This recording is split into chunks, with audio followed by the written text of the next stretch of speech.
Between 1933 and 1945, the regime created protected facilities across Europe. During this period, hundreds of bunkers were built, along with thousands of defensive structures, numerous underground industrial sites, and dozens of disguised civilian buildings. In many cases, these locations were hidden in forests, carved into mountains, buried beneath government buildings, concealed in castles, and tucked inside ordinary city buildings. As a result, the construction needed thousands of tons of concrete. Major command bunkers had walls measuring 6 to 8 meters thick. Steel ran throughout every structure, steel that could have built tanks or ships. Air cleaning systems filtered all incoming air, while power generators supplied electricity whenever city power failed. In addition, large minefields surrounded remote facilities. Inside, blast doors weighing several tons sealed the entrances, and throughout the entire construction process, more than 1,000 workers lost their lives. Many of them concentration camp prisoners pushed to work until their bodies gave out. But what motivated Hitler to construct such an extensive network of hideouts? To answer that, we need to examine the different types of facilities that were built and the specific problems they were designed to solve. The categories range from command centers to underground factories to disguised urban offices. Each type served distinct functions within the regime's operations. Ultimately, the scale of this construction network reveals more about the regime's paranoia than its actual strength. Section 1. The Construction Network. The network is divided into distinct categories serving different functions. Strategic hubs for decision-making housed senior leadership and provided spaces for major policy discussions affecting military operations and occupied territories. These facilities needed extensive communication systems, map rooms for tracking multiple fronts, conference spaces for large gatherings, and quarters allowing extended residence during critical periods. However, shelters built specifically for continuity of leadership during crises took different forms than command centers. These emphasized individual protection over operational capacity. Wall thickness increased beyond standard specifications. Also, air filtration improved to handle chemical or biological threats. Beyond that, emergency exits provided multiple escape routes. Security screening intensified for all personnel granted access. Leadership survival took absolute priority in facility design and resource allocation. Organization taught, SS construction offices and military engineering departments all worked on major projects, though through parallel and often competing chains of command rather than unified coordination, a dysfunction that wasted resources throughout the war. Initially, Organization Taught functioned as the primary civil and military engineering organization, responsible for major infrastructure projects including defenses, highways, and industrial facilities. Engineers within this organization developed standardized bunker designs, allowing rapid replication across multiple sites. They coordinated with massive labor forces, managed material procurement, and oversaw construction schedules. Franz W. Seidler's research reveals that Organization Taught coordinated hundreds of thousands of workers across multiple sites simultaneously, making this massive and ultimately wasteful building program possible. Without this level of organization, Germany could never have built so many facilities while fighting a multi-front war. This scale made it the largest construction entity within the regime's control. In contrast, SS projects often involved concentration camp prisoners as primary workforce, creating construction sites where unjust treatment resulted in thousands of casualties. The SS construction apparatus built facilities ranging from personal shelters for senior officials to elaborate complexes intended for ceremonial purposes unrelated to military necessity. Military engineering departments handled fortifications directly supporting combat operations. These units designed defensive positions, calculated fields of fire, positioned observation posts, and integrated individual bunkers into larger defensive systems. Military engineers understood tactical requirements better than civilian organizations, which influenced their designs. They prioritized practical military utility over symbolic impact or leadership comfort, though political pressure sometimes forced compromises where ideology overrode tactical sense. Because of this setup, competition between these organizations created inefficiencies as resources, labor, and authority overlapped. Different chains of command answered to different power centers within the regime. Rivalries among senior figures translated into competing construction priorities. Some projects proceeded despite questionable strategic value because they served factional interests within leadership circles. The resulting network showed strengths and weaknesses, reflecting this fragmented command structure where coordination depended more on personal relationships than institutional procedures.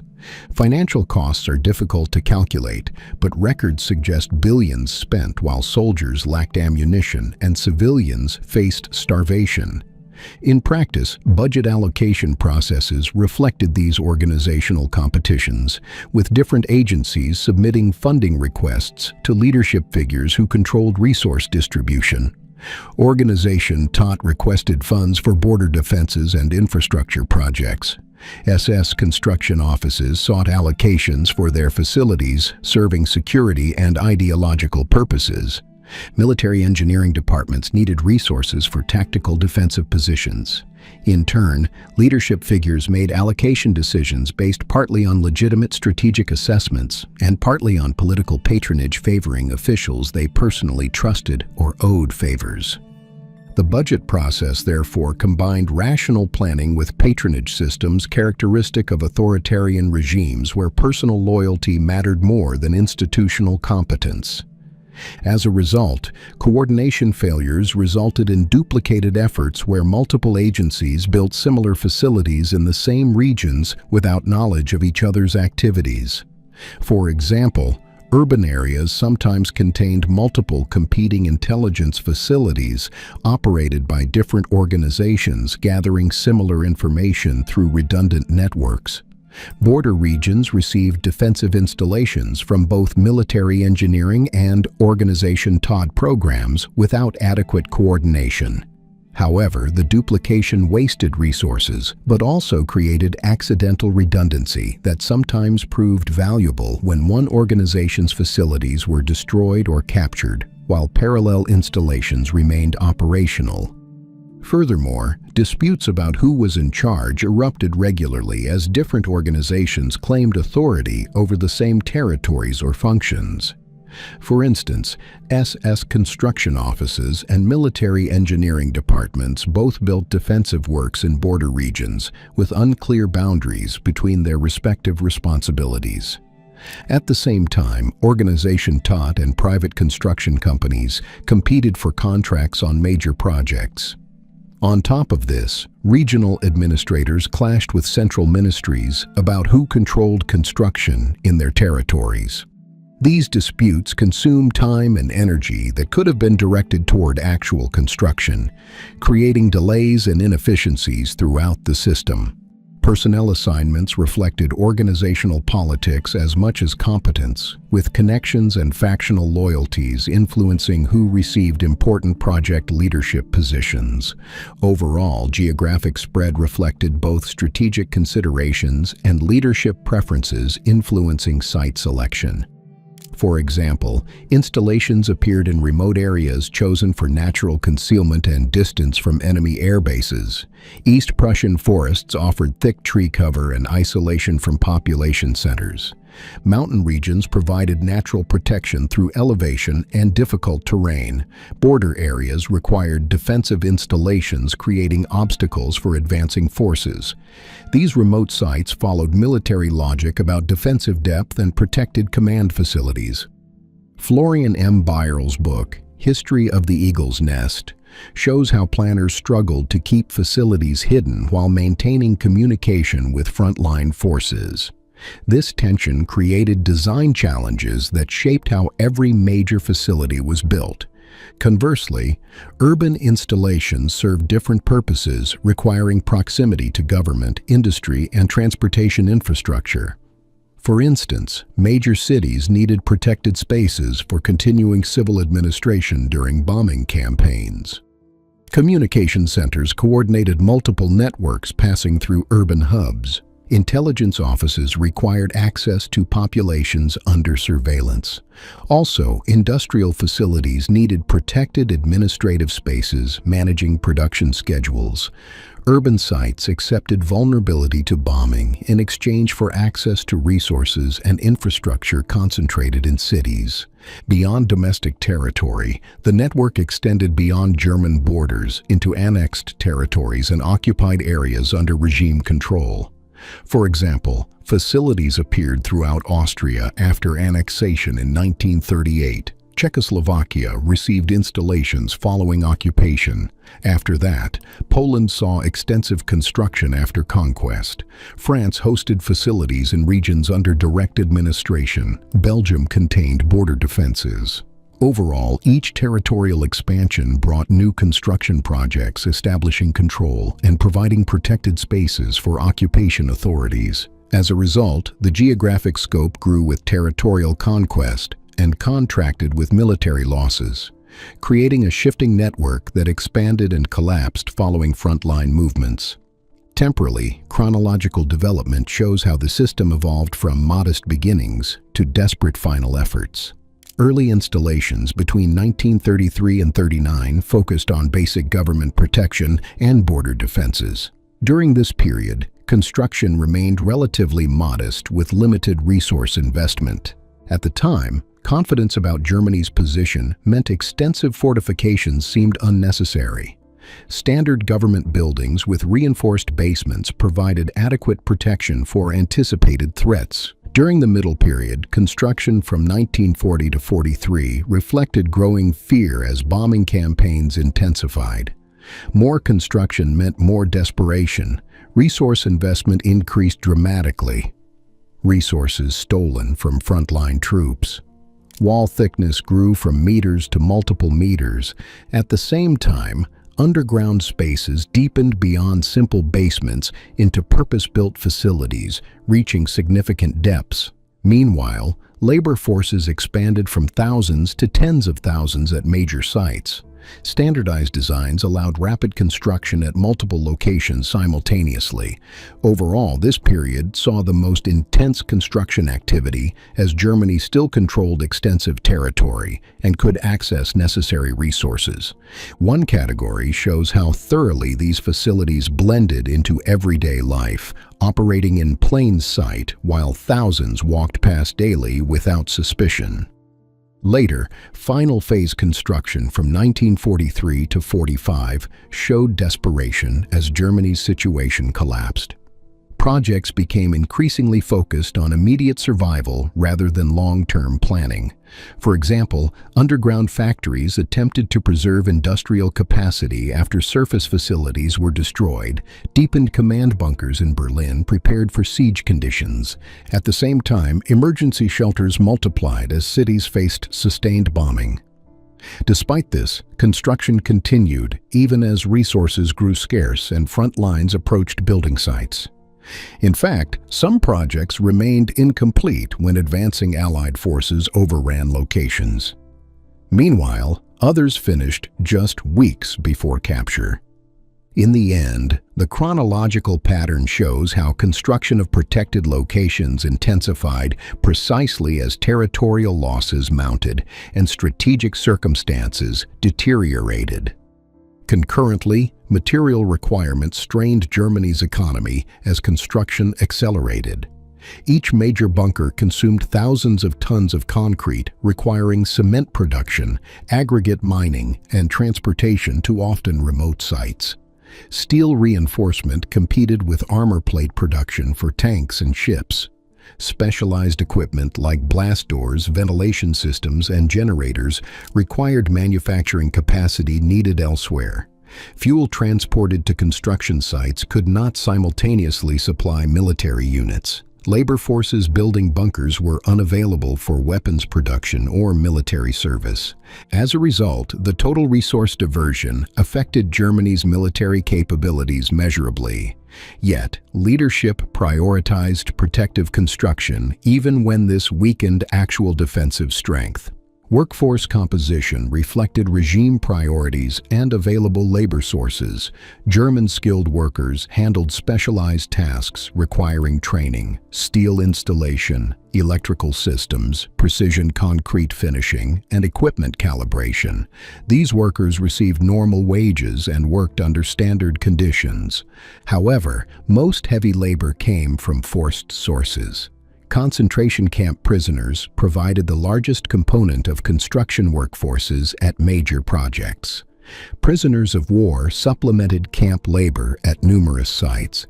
Civilians conscripted from occupied territories filled additional labor needs. This forced workforce faced brutal conditions, inadequate food, minimal shelter, and constant risk of violence. Thousands died during construction from exhaustion, starvation, industrial accidents, and deliberate mistreatment by guards. In the end, the protected facilities protecting leadership were built directly on systematic exploitation of people treated as disposable resources. The transition between planning and implementation involved multiple bureaucratic layers where competing priorities created friction. First, architectural offices prepared initial designs based on leadership requirements and site characteristics. Then, engineering departments reviewed plans for structural feasibility and calculated material requirements. After that, procurement offices identified sources for supplies and arranged transportation. Meanwhile, labor allocation offices assigned workers from available pools, including concentration camps. Finally, construction management coordinated the various elements, attempting to maintain schedules despite shortages, transportation problems, and interference from other agencies competing for the same resources. This complex bureaucracy sometimes worked efficiently, but often created delays when different offices disagreed about priorities or when higher authorities intervened with changed requirements. Albert Speer described in Inside the Third Reich how leadership preferences often overruled strategic sense, leading to facilities in questionable locations. This political interference helps explain why some facilities served symbolic purposes more than practical military needs. As a result, inspection procedures varied between facilities and evolved over time as construction experience revealed common problems. Initial inspections occurred during excavation to verify that foundation conditions matched what surveys predicted. After that, structural inspections monitored concrete curing, checking that proper strength developed before additional loads were applied. Reinforcement inspections verified that steel placement matched engineering specifications. Then, waterproofing inspections tested seals before backfilling. Mechanical system inspections confirmed that ventilation, power, and water systems functioned according to design parameters. Finally, final inspections assessed whether completed facilities met acceptance criteria before occupation. Documentation from these inspections created paper trails, showing construction quality varied significantly between projects depending on available resources, workforce skill levels, and time pressures affecting different sites. Adaptation of existing structures presented different challenges than new construction, requiring engineers to work within constraints of buildings not originally designed for fortification. In fact, technical challenges varied depending on facility type and location. Excavating through solid rock required drilling equipment, explosive expertise, and debris removal systems. Deep foundations below water tables needed constant pumping to prevent flooding. Ventilation in sealed spaces demanded complex air circulation, preventing carbon dioxide buildup. Independent power required generators, fuel storage, and electrical distribution systems. Communication equipment needed protected cable routes and radio installations. In the end, each technical requirement added complexity, cost, and construction time to projects already strained by wartime conditions. Moreover, foundation engineering became increasingly complex as facilities grew larger and protection requirements intensified. Early bunkers used simple spread footings, distributing structural loads across wide areas. However, later facilities required deep foundations reaching through unstable surface soils to bedrock, capable of supporting massive concrete structures. In some instances, pile foundations drove supports deep underground where soil conditions made surface footings inadequate. In fact, some installations required foundation work extending 10 or more meters below final floor levels, creating subsurface structural systems as complex as the visible portions of buildings. Despite this, engineers conducting foundation work in wartime conditions lacked the extensive site investigation that peacetime projects would receive, sometimes discovering unexpected ground conditions requiring design modifications during construction. The network is divided into distinct categories, each revealing something important about how dictatorships put their own survival over everything else. Concrete formwork presented logistical challenges because pouring massive walls required temporary structures holding wet concrete until it cured sufficiently to support itself. Wooden forms built to shape and support concrete during curing represented significant material investments. Such large installations required thousands of board meters of lumber just for temporary formwork that would be removed and often reused at other locations. Shortages of suitable lumber sometimes forced construction delays while formwork materials were transported from other sites. The formwork also required skilled carpenters who understood how to build structures capable of withstanding pressures from wet concrete without collapsing or deforming. In fact, form failures during concrete pours created dangerous situations and required expensive repairs, removing defective concrete and starting sections over. In fact, concrete mixing and placement demanded careful quality control, maintaining proper proportions of cement, aggregate, sand, and water. Improper mixing ratios weakened finished structures, potentially creating vulnerabilities that might not become apparent until facilities faced actual attack. As a result, quality varied between projects and even between different sections of the same facility as material availability fluctuated and supervision intensity varied. Some installations used concrete of excellent quality, rivaling peacetime construction standards. However, others incorporated substandard materials when shortages forced compromises. Despite this, testing procedures attempted to verify concrete strength before structures entered service, but wartime pressures sometimes meant facilities were occupied before full strength developed, or despite test results indicating quality problems. Similarly, reinforcing steel installation required understanding of structural engineering principles, determining proper placement patterns and connection methods. Rebar frameworks created three-dimensional structures within concrete, providing tensile strength that concrete alone lacked. The steel had to be positioned accurately according to engineering plans, with proper spacing maintained throughout pour operations. Tying rebar together into rigid frameworks required substantial manual labor by workers who understood how to create strong connections. Thus, improper steel placement could critically weaken structures even if concrete quality remained high. Despite this, inspections attempted to verify correct installation before concrete was poured, but the complexity of dense reinforcement patterns sometimes meant errors went undetected until concrete encased the steel, making corrections impossible. Furthermore, waterproofing underground facilities required multiple layers of protection, preventing moisture infiltration that could undermine structural integrity and create unhealthy conditions for occupants. In response to surveillance threats, camouflage techniques evolved as aerial surveillance improved. Early efforts used simple methods like painting bunker roofs to match surrounding terrain or planting vegetation to blend structures into forests. However, more elaborate approaches built false surface structures above underground facilities, creating appearances of farms or industrial buildings while actual operations occurred hidden below. Excavation debris presented particular challenges because large spoil piles visible from aircraft betrayed construction activities. Because of this, engineers learned to spread removed earth thinly across wide areas rather than creating concentrated mounds. Night construction reduced daytime visibility. Forest canopy concealed activities occurring under thick tree cover. The investment in concealment sometimes rivaled the investment in actual protective construction. Beyond simple camouflage, natural terrain integration became complex art combining engineering capability with landscape design principles. Construction adapted to existing topography rather than completely reshaping terrain when this allowed better concealment. In many cases, buildings nestled into hillsides blended with natural slopes.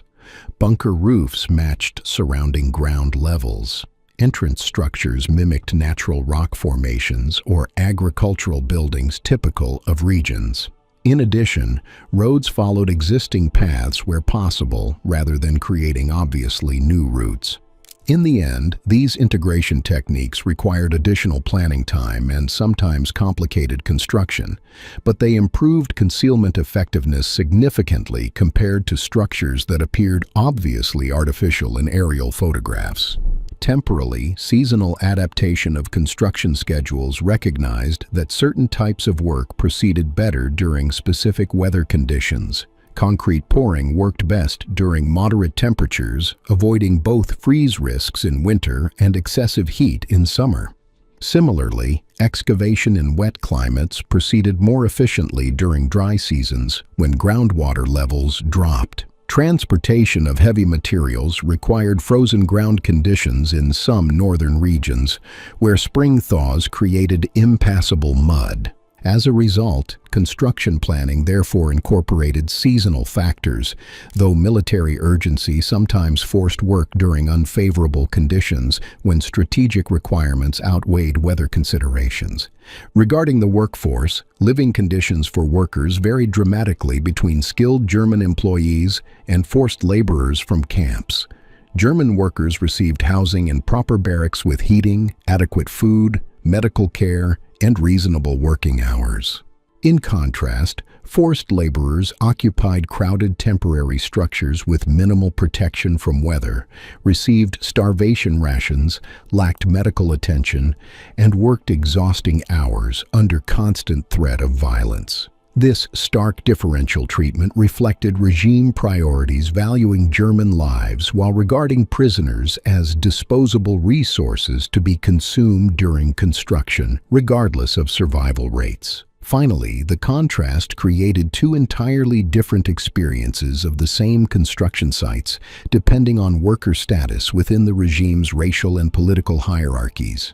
Tragically, worker mortality data remains incomplete because systematic records were not maintained for forced laborers whose deaths were considered administratively insignificant. German workers who died received proper documentation, death certificates, and notification of families.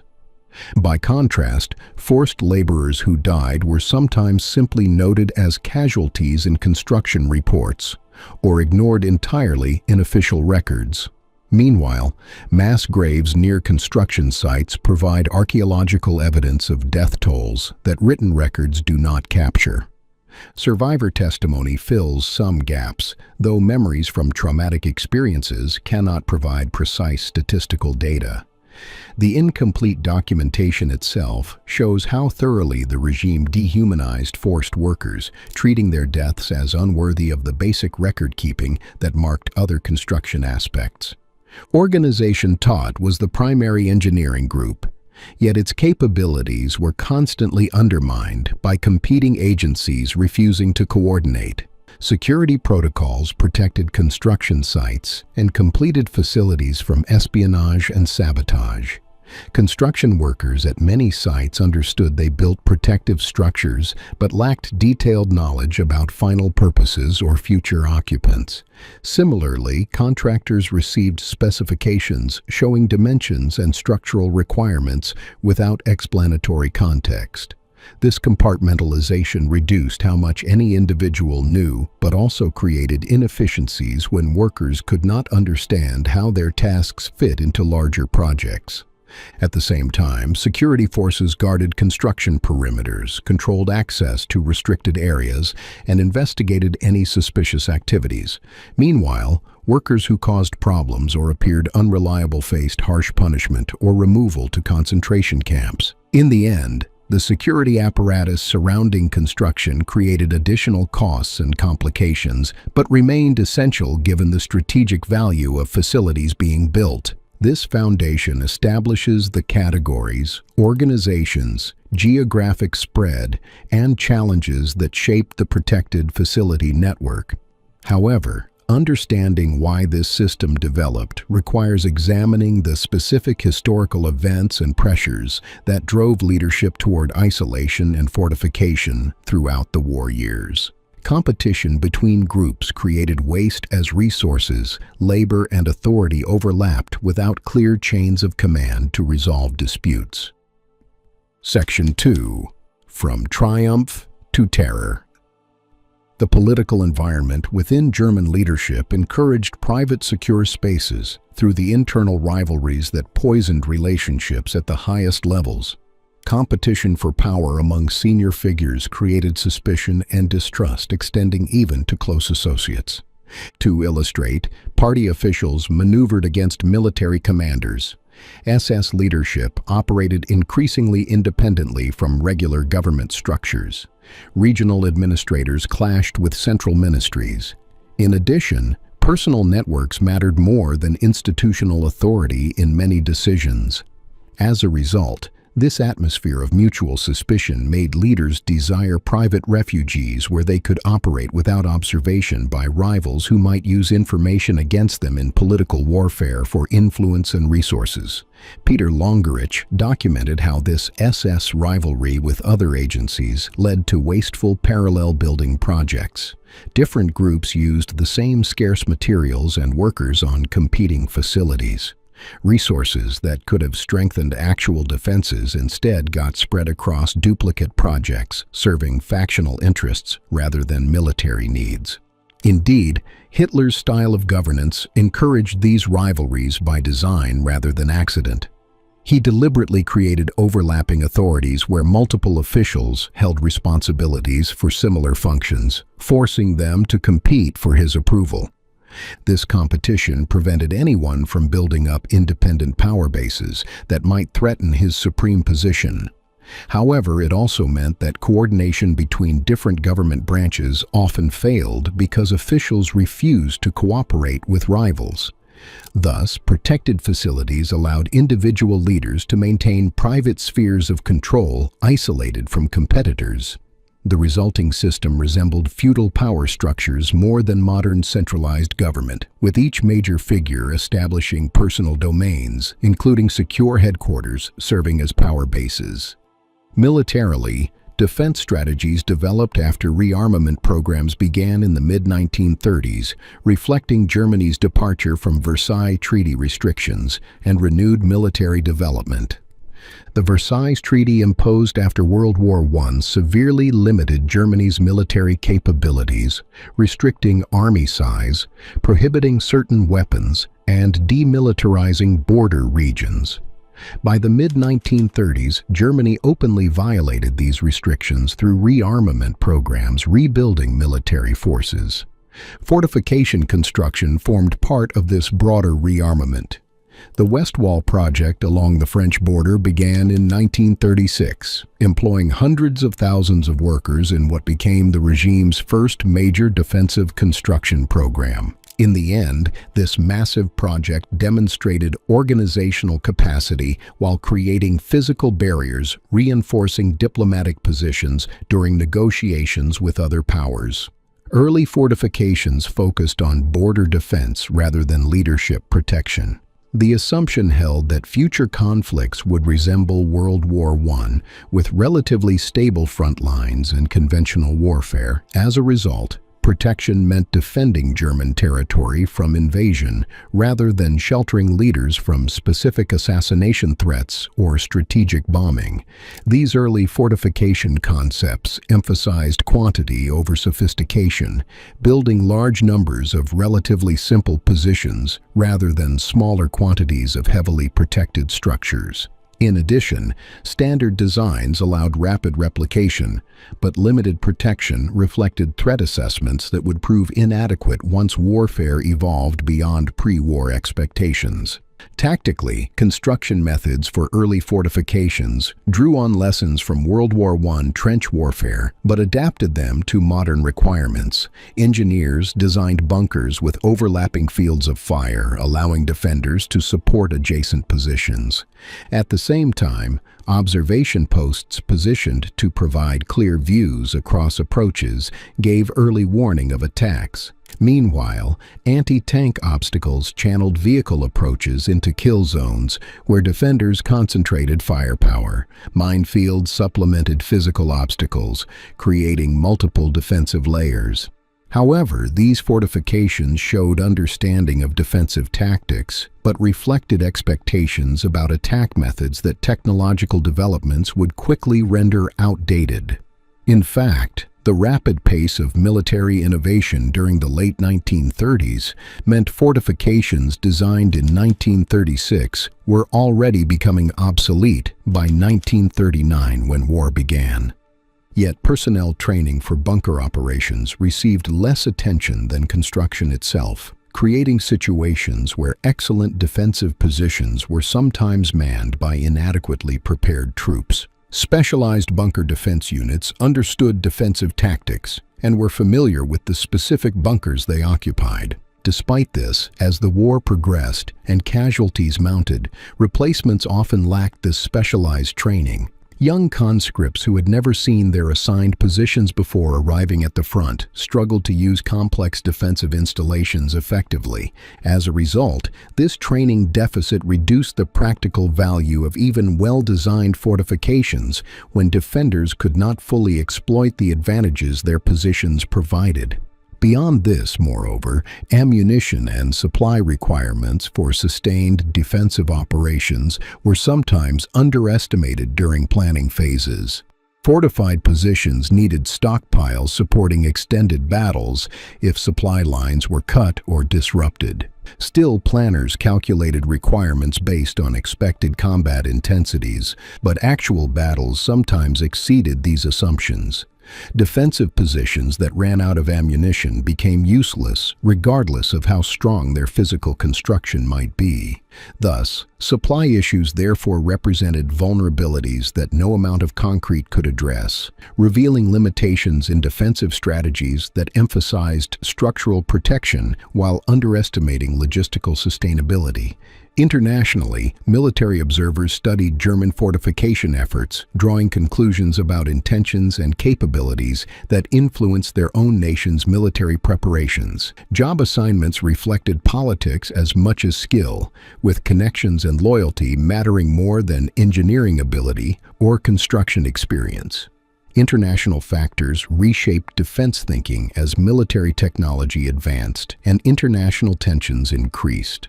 The Spanish Civil War between 1936 and 39 provided testing grounds for weapons and tactics that would appear in larger conflicts.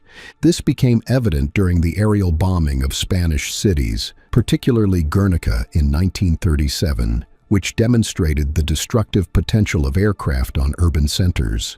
German forces participated in these attacks, gaining experience while also recognizing vulnerability to similar campaigns against German cities. As a result, observing destruction from the air influenced military planners considering how to protect critical facilities from similar attacks. Specifically, Britain's rearmament accelerated through the late 1930s as the international situation deteriorated. The Royal Air Force expanded significantly, acquiring modern bombers with greater range and payload capacity than previous generation aircraft. Germany observed these developments through intelligence services and open sources, understanding that British air power would eventually threaten German territory if war occurred. In turn, this recognition drove decisions to strengthen protection for government facilities and military headquarters that might face aerial attack in future conflicts. The assumption that air power would play major roles in coming wars influenced construction priorities even before actual combat tested these theories. Richard Overy's analysis shows how sustained air raids created psychological shifts in how German leadership viewed their own safety and vulnerability. These psychological changes drove construction decisions that Germany's economic situation could barely support. In fact, as surveillance improved, increasing Allied monitoring required new concealment strategies to protect facilities from detection. Aircraft overflew border regions, photographing fortifications and industrial sites. Over time, aerial photography improved steadily, with better cameras and interpretation techniques revealing more detail about ground installations. Consequently, German planners understood that visible facilities would become bombing targets once conflicts began. This knowledge encouraged underground construction and complex camouflage, reducing chances of detection. The cat-and-mouse game between concealment efforts and aerial surveillance capabilities continued throughout the war, with each side adapting to the other's improvements in ongoing technological competition. Later, photographic interpretation became a specialized intelligence skill, with trained analysts examining aerial photographs for telltale signs of military installations. New construction left marks visible from the air, including excavation spoil piles, construction vehicle tracks, cleared areas, and fresh concrete appearing lighter in color than weathered surroundings. Because of this, interpreters learned to recognize these indicators, identifying facilities despite camouflage efforts. To counter this, German countermeasures evolved in response, using more complex concealment techniques and limiting construction activities to periods when poor weather prevented aerial surveillance. Ultimately, this competition drove continuous improvements in both photographic intelligence and camouflage technology. Additionally, radio direction finding allowed Allied intelligence to locate transmitters through triangulation using signals from multiple listening posts. German communication security required balancing operational needs for radio contact against risks that transmissions would reveal facility locations. To address this, strict radio discipline limited transmissions when possible.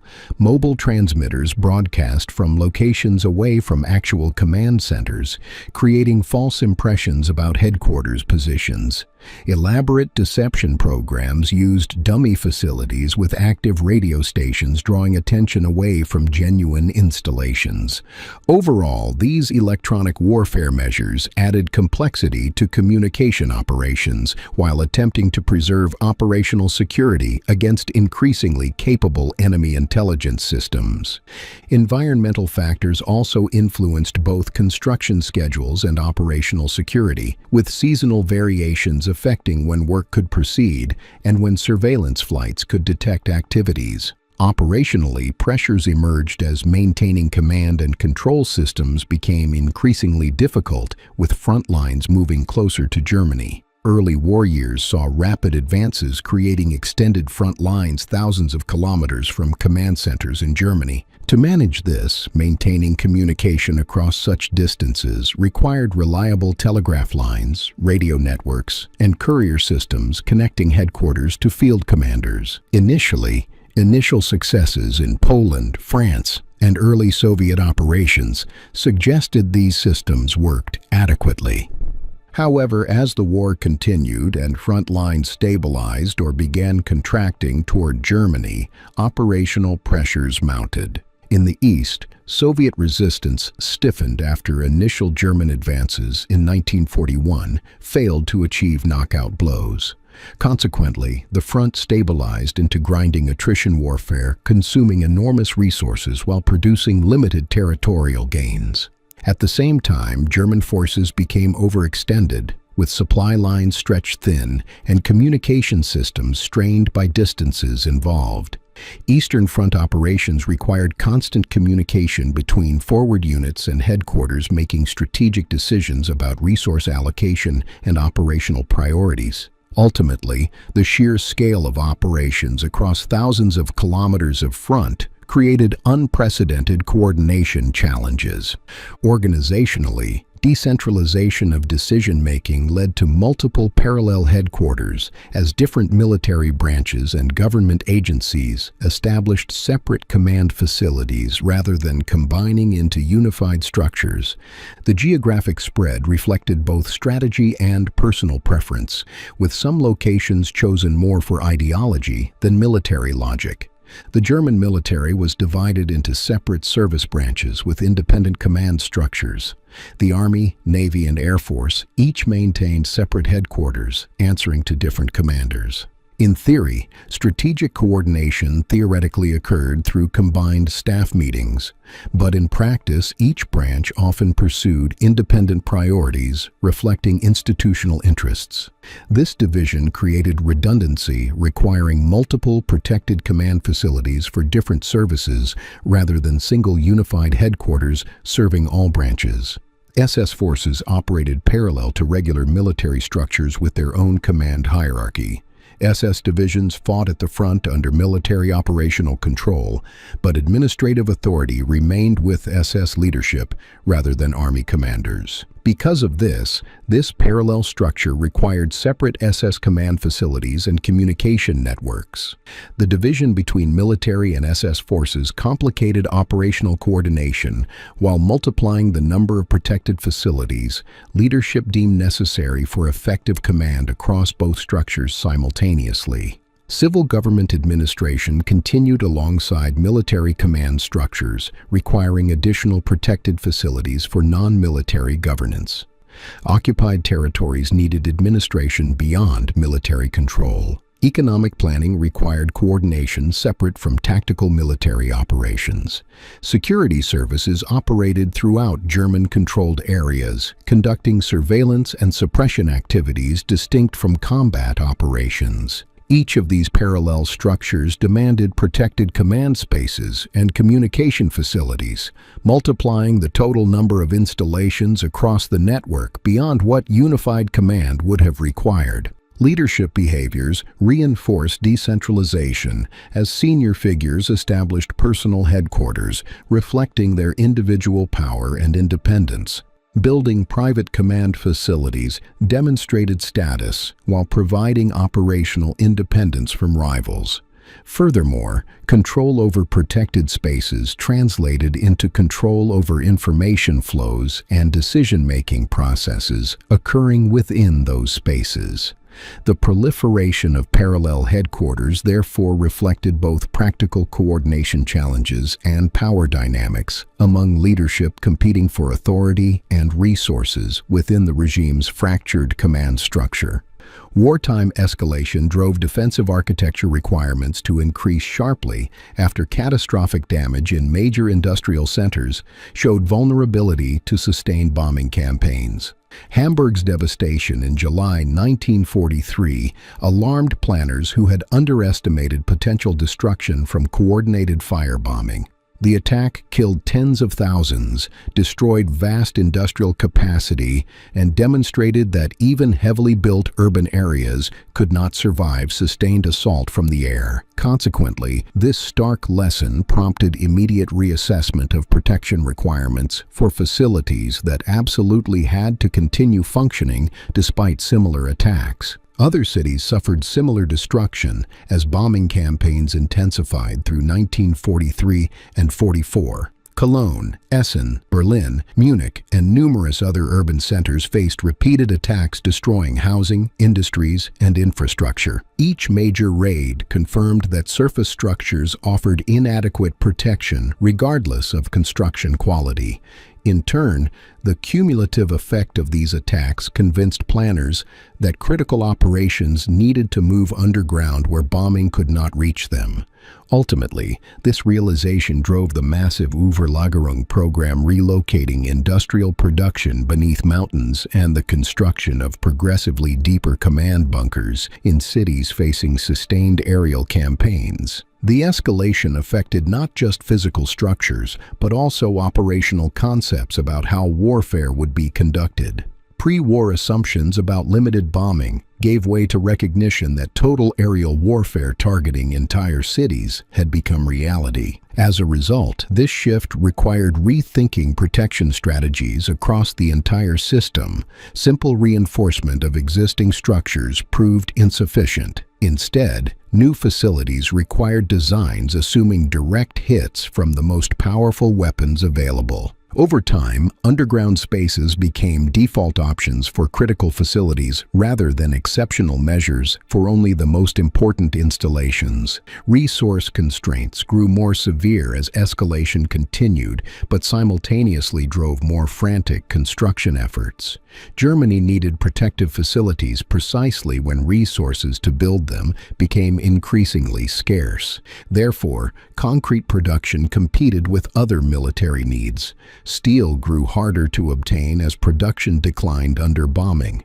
Transportation systems struggled to move construction materials while also supplying military forces and maintaining basic civilian logistics.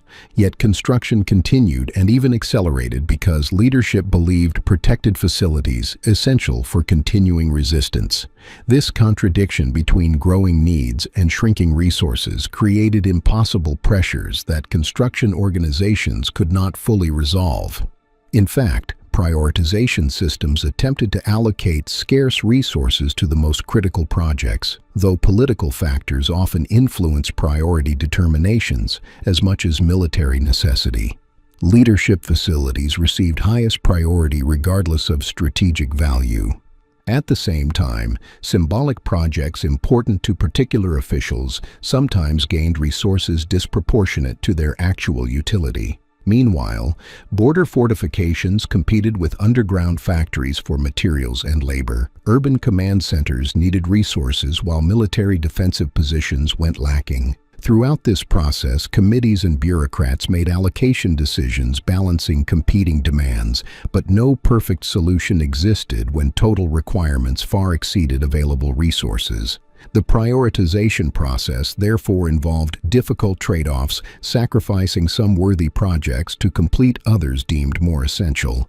Working together failures resulted in duplicated efforts where multiple agencies built similar facilities in the same regions without knowing about each other. Consequently, substitution of inferior materials became common practice when preferred supplies were unavailable. Lower quality cement replaced better grades when production couldn't meet demand. Timber formwork reused beyond recommended limits because new lumber was unavailable. In addition, salvaged steel from demolished structures supplemented new production. Alternative aggregates substituted for specified materials when shortages prevented obtaining ideal components. These substitutions degraded construction quality, creating vulnerabilities that might not become apparent until structures faced actual testing under combat conditions. Ultimately, engineering specifications meant to ensure proper protection became suggestions rather than requirements when materials simply could not be obtained. At the same time, black market operations developed around construction materials as scarcity increased their value. Officials with access to supplies sometimes diverted materials for personal profit. Contractors bribed procurement officers for preferential allocation of scarce resources. Workers stole tools and materials for resale.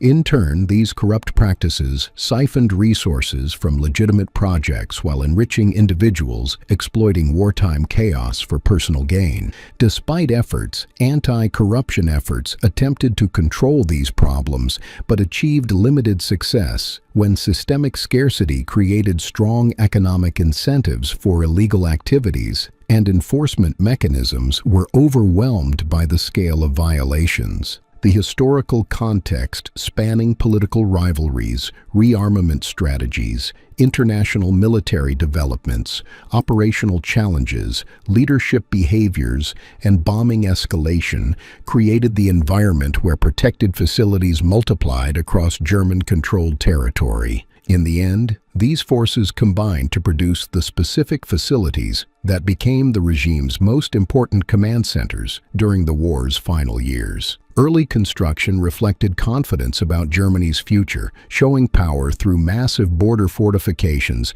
and reinforced government buildings. Section 3. Bunkers of isolation.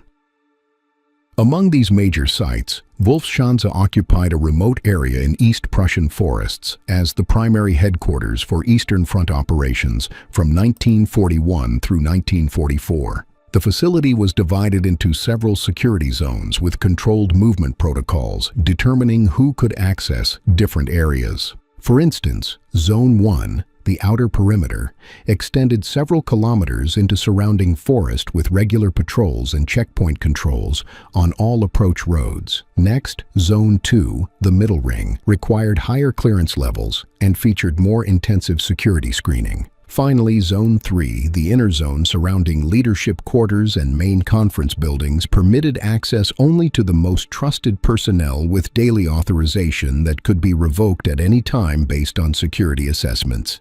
To its layered security, rail access for rapid deployment of personnel connected Wolfschanze directly to Germany's railway network. A dedicated spur line ran to the facility, allowing trains to deliver visitors, supplies, and equipment without requiring road transport over the final kilometers to the site. This rail connection meant senior commanders from distant fronts could travel directly to headquarters by train, arriving inside the secure perimeter without exposure during transfer from public transportation. The rail link also facilitated evacuation if circumstances required rapid departure, providing alternative transportation if roads became compromised or dangerous. Technical stations for encrypted communication occupied dedicated buildings within the complex. These facilities contained telegraph equipment, radio transmitters, and code machines, processing thousands of messages daily between headquarters and units across the Eastern Front. Operators worked in shifts maintaining continuous communication capabilities regardless of time or operational tempo.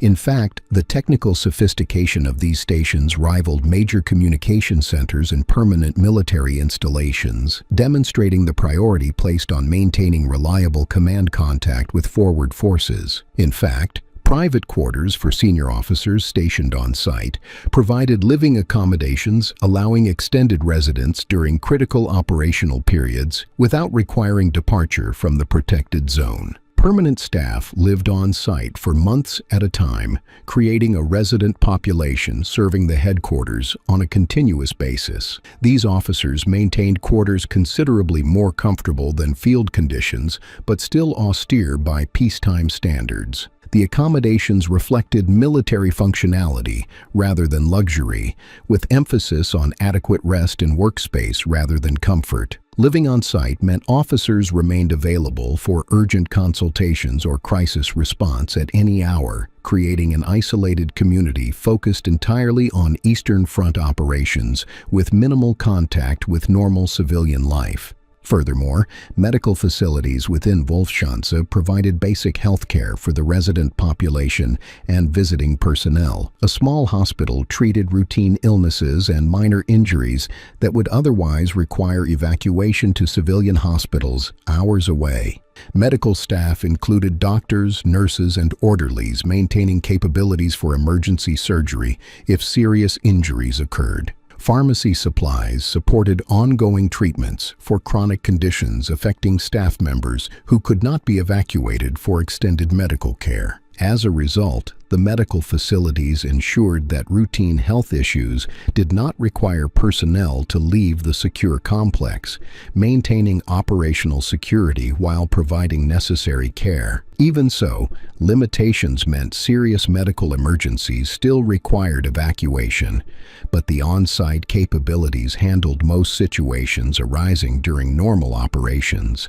Likewise, Kitchen and mess facilities served hundreds of meals daily for the varying population of permanent staff, visiting commanders, and support personnel. Multiple dining areas separated officers by rank, with senior commanders eating in private spaces while junior officers and enlisted personnel used larger communal facilities.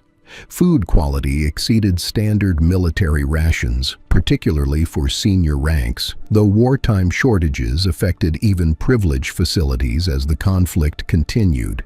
Supplies arrived regularly through the dedicated rail connection, though fresh foods became increasingly scarce during final years as Germany's logistics systems deteriorated under sustained attack. Over time, menus adapted to available supplies while attempting to maintain morale through reasonable food quality. Laundry and maintenance services supported the resident population living in conditions requiring clean uniforms and functioning facilities.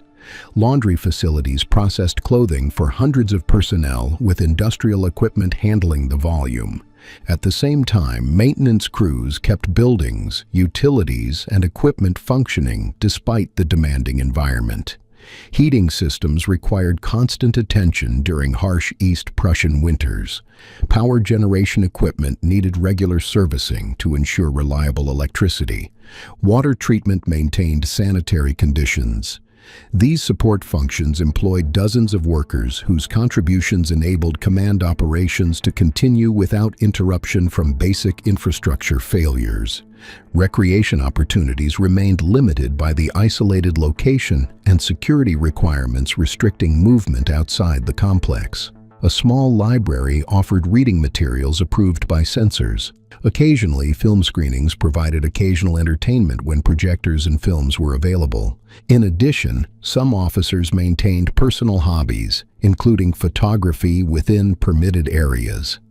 Walking paths wound through secure zones, allowing exercise within the perimeter. However, the oppressive atmosphere of isolated military installation combined with knowledge of the war's deteriorating situation created psychological pressures that limited recreation's effectiveness in maintaining morale. Later, many veterans described Wolfschanze as a depressing environment despite relatively comfortable physical conditions compared to combat positions. Middle period construction showed growing anxiety as the war did not conclude quickly, with facilities expanding despite resource problems.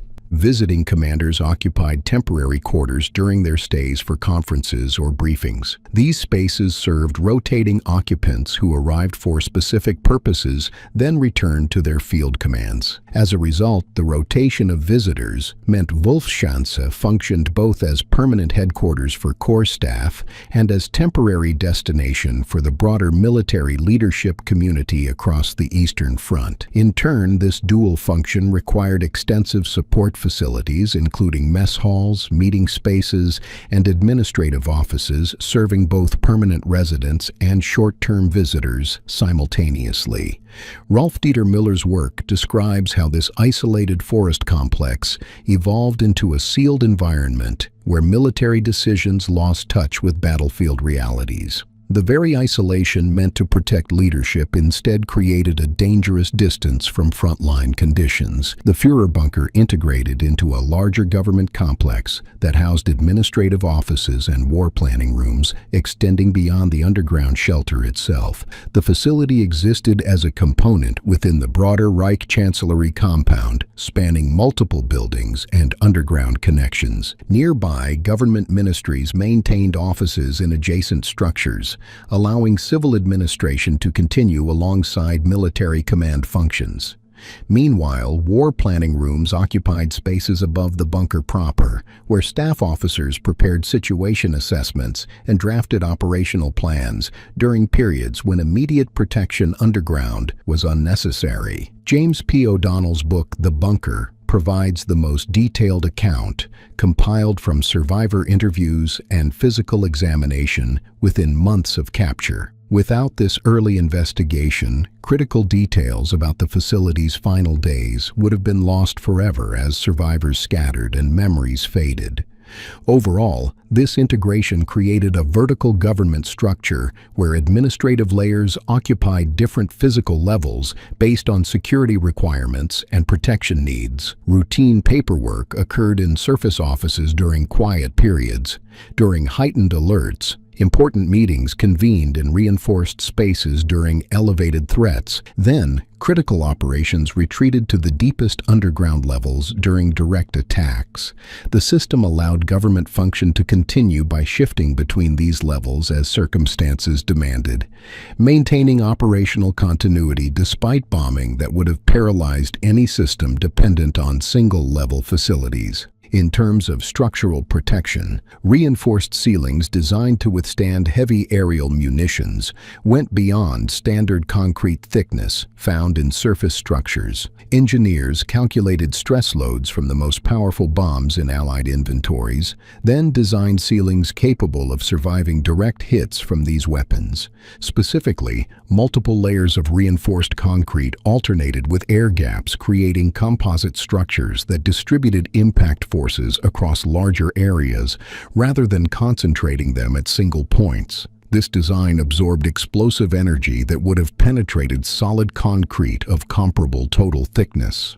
The reinforcement extended throughout structural elements, supporting these enhanced ceilings. Walls required strengthening to handle lateral forces from near-miss explosions. Support columns needed extra capacity to handle loads if ceiling sections were partially damaged but not completely destroyed.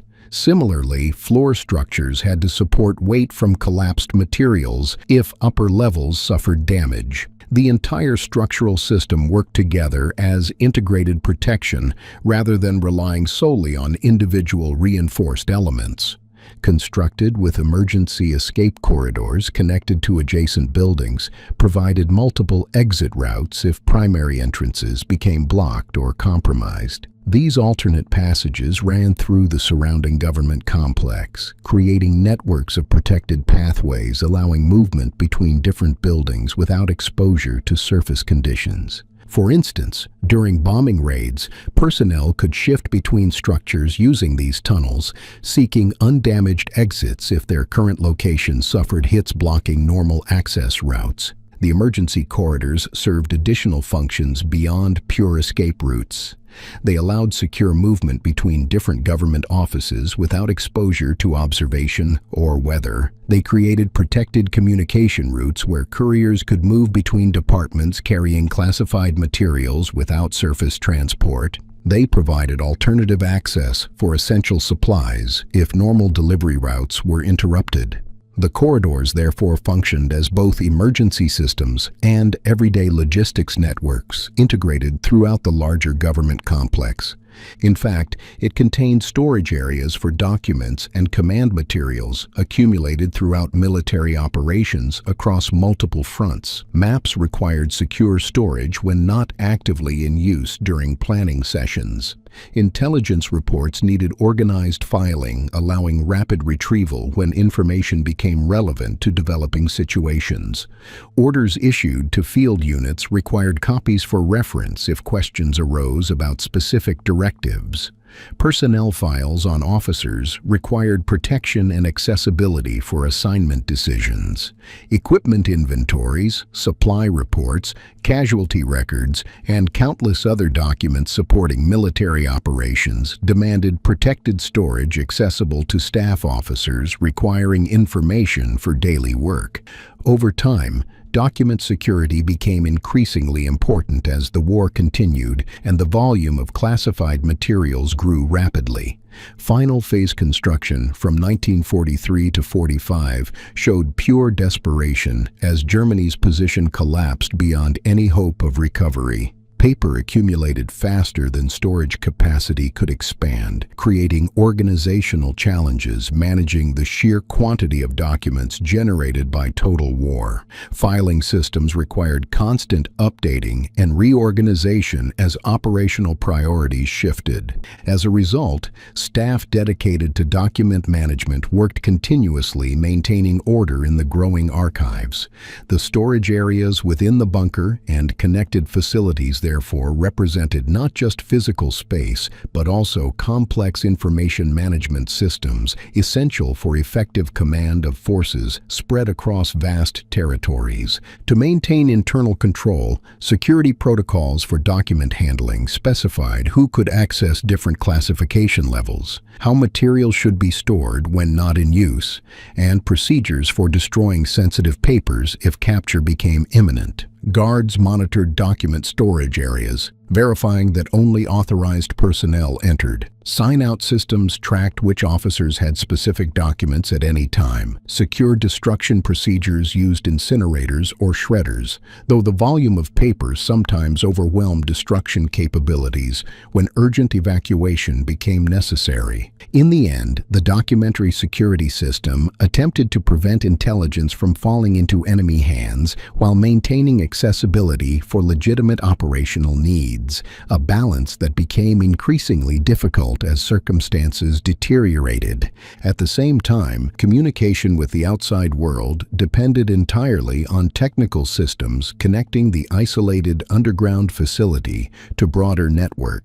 Telephone lines ran through protected conduits connecting to exchanges throughout Berlin and beyond. Similarly, radio transmitters broadcast orders to military units when telephone connections failed or were too risky for sensitive communications. Telegraph systems provided written message capabilities with encoding protecting classified contents.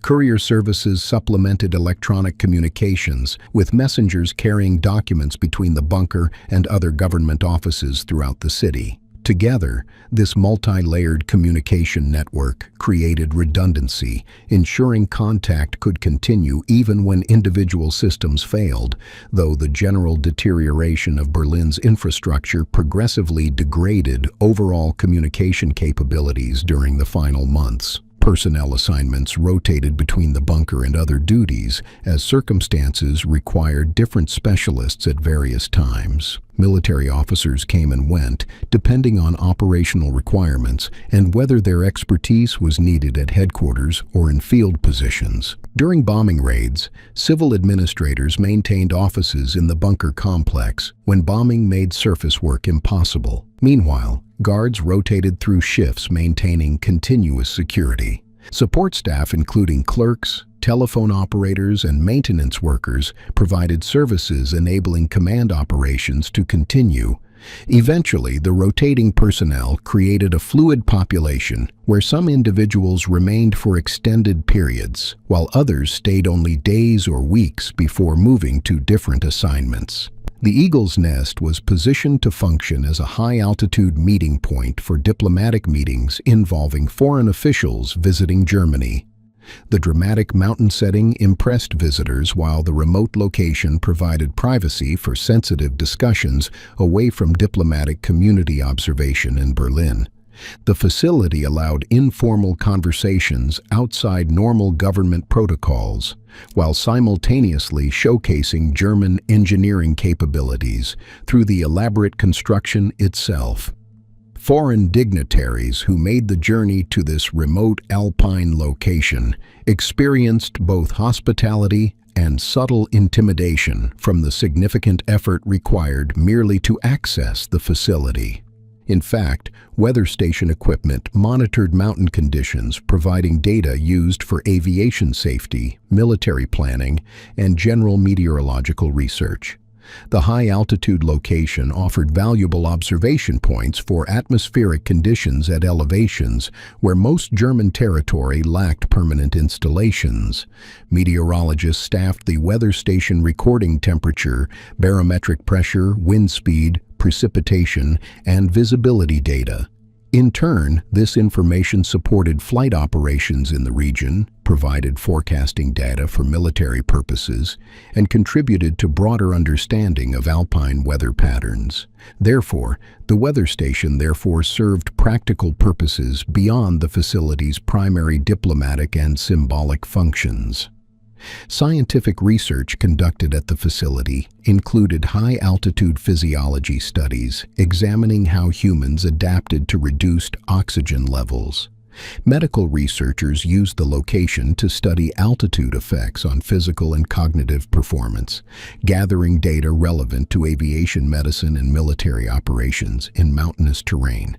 Test subjects underwent controlled exercises at various elevation levels, while researchers measured physiological responses.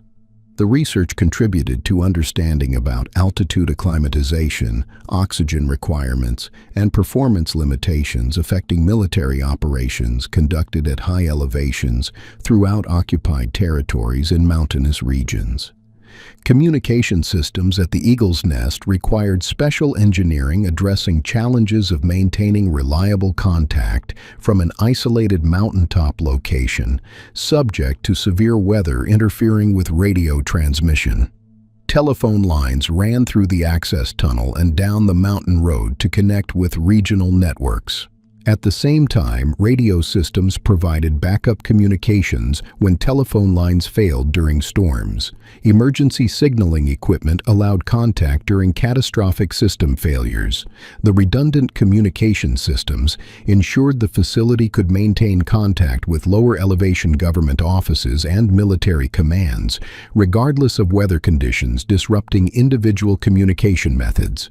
Material needs strained Germany's economy as construction accelerated, consuming thousands of tons of concrete and steel desperately needed elsewhere. Meeting spaces emphasized views and natural beauty rather than the cramped functionality characteristic of most military installations. Large windows showcased mountain panoramas extending hundreds of kilometers across the Alps. Simultaneously, the interior decoration featured quality materials and artwork, creating an atmosphere more suited to diplomatic reception than military conference. This emphasis on aesthetics served propaganda purposes, presenting an image of power and culture designed to influence foreign observers' perceptions of the regime's strength and sophistication. Designed with anti-observation methods to reduce aerial visibility from Allied surveillance aircraft, incorporated camouflage, considering the unique challenges of concealing structures at extreme altitude. The stone construction blended with natural rock faces visible from aerial perspectives. The compact building footprint minimized silhouette visible from overhead surveillance. Color choices matched surrounding rock and vegetation from aerial viewing angles. While not perfect, these measures reduced how obviously it stood out during photographic surveillance missions, scanning for significant installations throughout German-controlled territory. Beyond camouflage, the mountain setting itself provided significant protection because attacking such a remote, high-altitude target required diverting aircraft from more militarily significant objectives closer to combat zones. Allied planners recognized the propaganda value of the facility, but assessed its destruction as poor use of limited bomber resources, given the minimal military importance and extreme difficulty of accurate bombing against a small target in mountainous terrain with unpredictable weather and dangerous flying conditions. It contained specialized ventilation for high-elevation air conditions that addressed the technical challenges of maintaining breathable atmosphere at altitudes where reduced oxygen affects both humans and mechanical systems. The ventilation system needed to compensate for thinner air while maintaining comfortable temperature despite extreme cold at mountain peak elevations. Heating sufficient for winter conditions required substantial energy expenditure. The system balanced these competing demands while maintaining reliable operation despite the harsh environmental conditions characterizing high alpine settings. Health considerations influenced ventilation design because people unaccustomed to altitude experienced headaches, shortness of breath, and fatigue affecting their ability to conduct productive meetings or work effectively. The system attempted to optimize conditions for visitors arriving from lower elevations who needed to function effectively during diplomatic gatherings or government meetings. This meant maintaining higher oxygen concentrations than natural at that altitude, while avoiding excessive pressurization that might create its own physiological problems. used materials resistant to harsh mountain climate variations, withstanding extreme temperature swings between winter cold and summer heat, intense solar radiation at high altitude, heavy snow loads during winter months, and moisture infiltration from precipitation and condensation. Building materials needed to maintain structural integrity through repeated freeze-thaw cycles that could crack inadequate materials. Stone construction provided durability against these challenges, while also offering aesthetic qualities desired for the facility's diplomatic purposes. In fact, maintenance requirements reflected the demanding conditions characterizing high mountain environments. Regular inspections checked for weathering damage requiring repair before minor problems escalated. Heating systems needed continuous attention, ensuring reliable operation during cold months when failure could quickly create dangerous conditions. Similarly, the access road and tunnel required clearing after snowstorms and maintenance addressing weather damage. Meanwhile, the elevator system demanded careful servicing to ensure mechanical reliability despite operating in challenging environmental conditions. In the end, these ongoing maintenance demands meant the facility required continuous support even during periods when actual occupancy remained minimal. Diplomatic functions at the facility combined practical meetings with propaganda purposes showcasing German capabilities. Foreign dignitaries invited to the Eagle's Nest experienced an elaborate display of engineering achievement and organizational capacity. The difficult journey to the remote mountaintop location became part of the experience, demonstrating German willingness to expend enormous resources on ambitious projects. During visits, conversations in this dramatic setting aimed to impress visitors with German power and determination. Afterward, photographs of meetings at the Eagle's Nest appeared in international media, serving propaganda objectives by associating leadership with dramatic alpine imagery, suggesting strength and permanence. Staff supporting diplomatic functions included interpreters, protocol officers, and hospitality personnel, ensuring smooth operations during official visits. Interpreters handled communications when foreign guests spoke different languages. Protocol officers managed ceremonial aspects of visits, ensuring proper treatment of dignitaries according to their rank and national customs. Kitchen staff prepared meals suitable for formal diplomatic entertaining. Housekeeping maintained the facility in presentable condition for important visitors. The support staff made diplomatic use of the facility possible, though their efforts often went unrecognized in historical accounts focusing on more prominent figures and major events. Workforce makeup reflected regime priorities, with concentration camp prisoners deliberately worked to death under conditions designed to extract maximum effort. Security for diplomatic visits required coordination between multiple agencies protecting both German leadership and foreign dignitaries. Background investigations vetted all foreign visitors before visits were approved. Next, travel routes from lower elevations to the mountaintop facility received security screening. Throughout visits, guards maintained control over access throughout visits. Communication security prevented unauthorized monitoring of diplomatic conversations. These security measures operated discreetly, maintaining the appearance of relaxed hospitality while actually providing comprehensive protection against potential threats.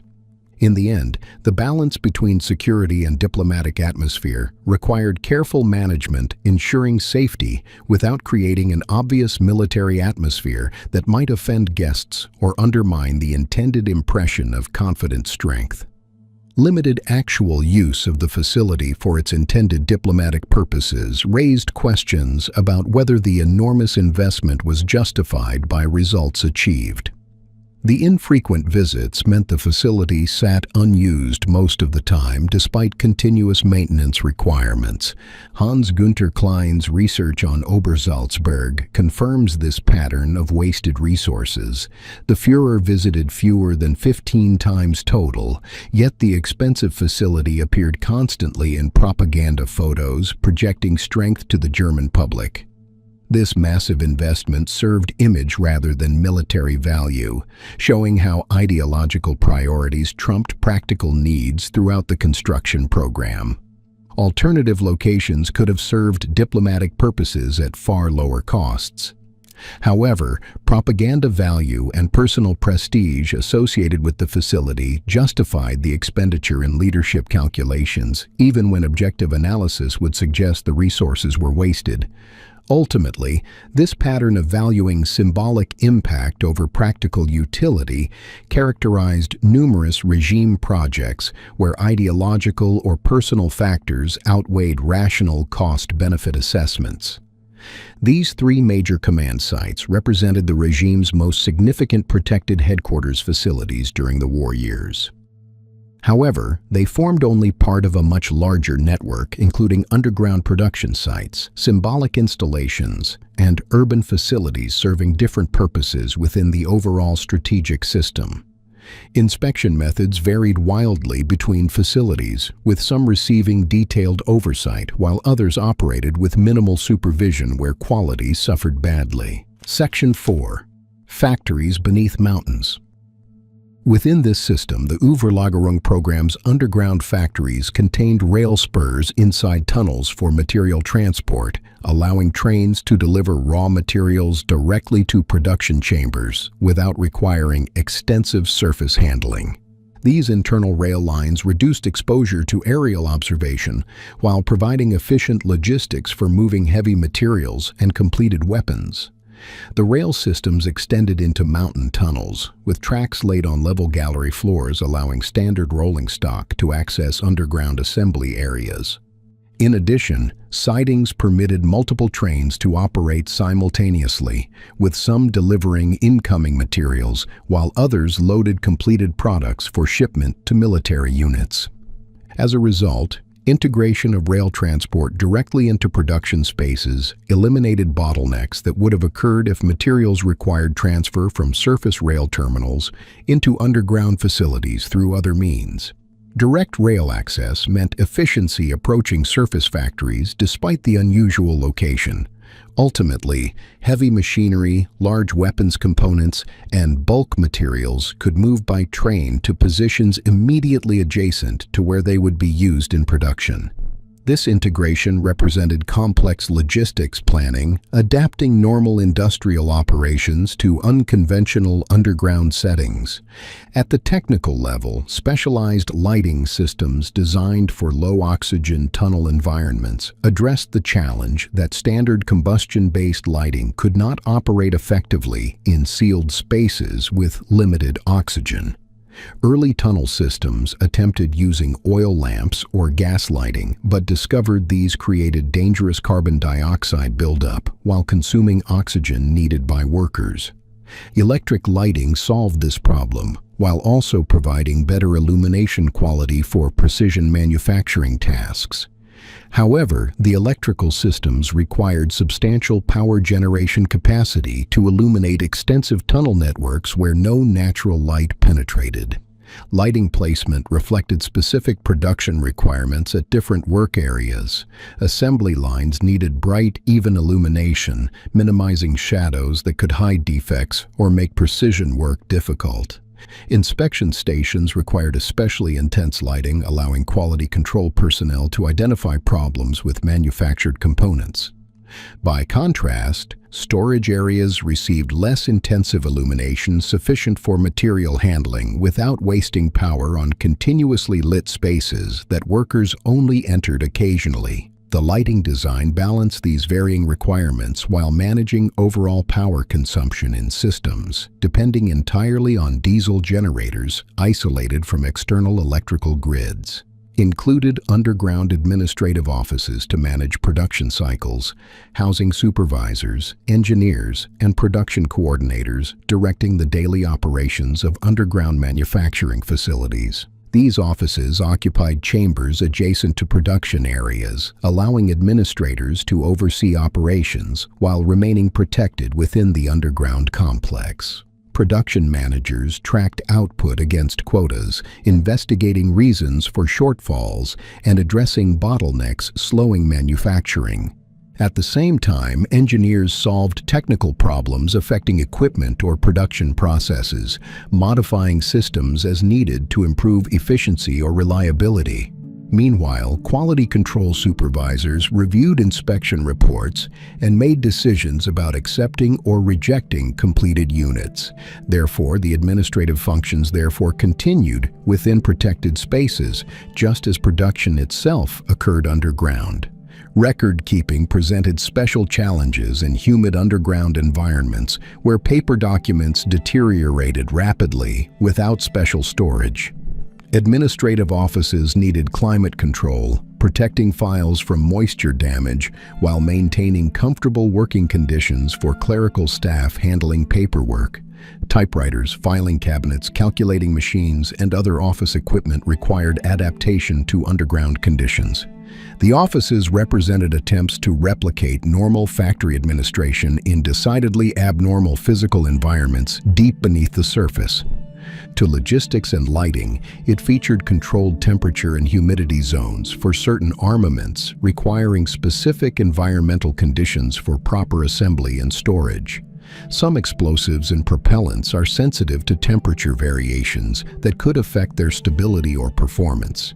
Similarly, precision mechanisms demanded low humidity, preventing rust of metal components or moisture absorption by certain materials. Meanwhile, electronics required dry conditions, protecting circuits from moisture that could cause shorts or gradual degradation.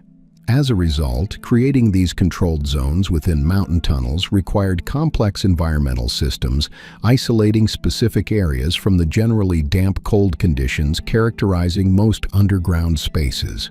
Moreover, the technical systems maintaining controlled environments consumed significant energy while requiring continuous monitoring, ensuring proper operation. Heating systems, dehumidifiers, air circulation equipment, and temperature monitoring instruments all needed regular maintenance. Because of this, redundant systems provided backup because environmental system failures could damage valuable weapons or materials. The investment in controlled environments added substantial costs beyond basic tunnel excavation and production equipment installation.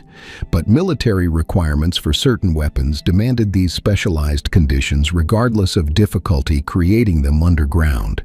Living conditions varied dramatically between skilled German employees and forced laborers, revealing complete disregard for human life when it conflicted with schedules. In fact, production scheduling in underground factories faced unique constraints compared to surface facilities. Limited entrance points created bottlenecks for material delivery and finished product removal. Underground transportation used small rail cars or trucks moving through restricted tunnel widths. At the same time, assembly line configurations adapted to tunnel shapes rather than optimal production flow patterns. Worker shifts coordinated around ventilation system capabilities that might become overwhelmed if too many people worked simultaneously in confined spaces. As a result, these constraints meant production rates often fell below what equivalent surface facilities would achieve, though protection from bombing provided compensating advantages once surface alternatives were destroyed. Quality assurance programs attempted to maintain production standards despite challenging working conditions. Inspectors checked components at multiple production stages, rejecting defective items before they advanced to final assembly. Next, testing procedures verified that completed weapons functioned according to specifications. Statistical sampling monitored overall quality trends, identifying problems requiring systematic corrections. However, the pressure to meet production quotas sometimes led to accepting marginal quality items that properly should have been rejected. Ultimately, this tension between quantity and quality affected military effectiveness when weapons failed during operations due to manufacturing defects traceable to inadequate underground production conditions or insufficient quality control. André Sellier documented Mittelwerk's operations through painstaking research combining survivor testimony with physical evidence and captured German records. His work revealed a horrifying truth that disturbed even Allied investigators who had witnessed concentration camps. More workers died building V-2 rockets at Mittelwerk than those weapons would ever kill in combat. This brutal calculation exposes the moral bankruptcy at the heart of underground production, where human life counted for nothing against production quotas. Worker health deteriorated rapidly in underground environments lacking adequate nutrition, medical care, or humane working conditions. Respiratory diseases spread through crowded tunnels with poor air quality. Injuries from industrial accidents received minimal treatment. Malnutrition weakened immune systems, making workers susceptible to infections that healthy populations would resist. The regime's complete disregard for worker welfare meant that addressing health issues through better conditions never received serious consideration. As a result, workers died from preventable causes, while production continued using replacement prisoners delivered from concentration camp networks, specifically to maintain workforce numbers as deaths mounted. Michael Neufeld's research on underground rocket production exposes this terrible math. Germany poured resources into technically advanced weapons that delivered minimal strategic value. More workers died building V-2 rockets than those weapons would ever kill in combat. The underground factories became monuments to misplaced priorities, where engineering achievement cost thousands of lives for weapons that never changed the war's outcome. Even so, the Alpine Redoubt myth spread through channels despite lack of unified construction, reflecting intelligence confusion, propaganda exaggeration, and genuine defensive preparations that were misinterpreted or exaggerated beyond their actual scale. Defense plans circulated through multiple military channels as staff officers considered various scenarios for continuing resistance if Germany lost control of northern territory. These plans existed mostly as theoretical exercises, exploring options, rather than as active construction programs, receiving major resource commitments. In intelligence assessments, maps referencing the region appeared in classified intelligence reports when Allied intelligence services attempted to assess German defensive intentions as military forces contracted toward southern territory. Captured documents mentioning Alpine defensive positions were analyzed for indications of broader defense strategies. Surveillance photographs showed some fortification work in mountain regions, though significantly less than the elaborate fortress network intelligence estimates sometimes suggested. Prisoner interrogations produced conflicting information, as some German soldiers genuinely believed in substantial Alpine defenses based on rumors, while others could provide no specific details because the defenses largely did not exist as described. Intelligence analysts faced difficult interpretative challenges distinguishing between actual construction programs and strategic deception or wishful thinking by German planners. The possibility of last-ditch resistance from mountain redoubts seemed plausible given German leadership's ideological commitment to fighting to the end. This plausibility made intelligence services take reports seriously, even when hard evidence remained limited. The resulting estimates sometimes overstated actual defensive preparations, influencing Allied strategic planning in ways that benefited Germany by causing caution about southern advance routes. Mountain passes were surveyed for potential withdrawal corridors, allowing German forces to retreat into defensible Alpine terrain if northern positions collapsed. These surveys identified routes suitable for military traffic, locations appropriate for blocking positions, and areas where defenders could establish strong points controlling access. The surveys represented contingency planning rather than committed construction programs, but their existence lent credibility to claims about Alpine fortress preparations. In fact, military maps showing surveyed routes appeared in captured documents, reinforcing intelligence assessments about German defensive intentions. The surveying also identified challenges making sustained Alpine defense impractical. Mountain terrain offered defensive advantages, but severely limited logistics. For example, supplying large military forces in isolated Alpine valleys through mountain passes would strain supply systems even without enemy interdiction. Winter conditions would make operations difficult or impossible for months each year.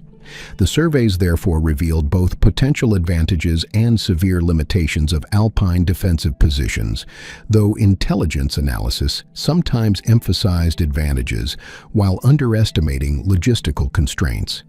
Concealed urban sites formed a category so effective that many operated undetected throughout the entire war despite functioning in plain sight.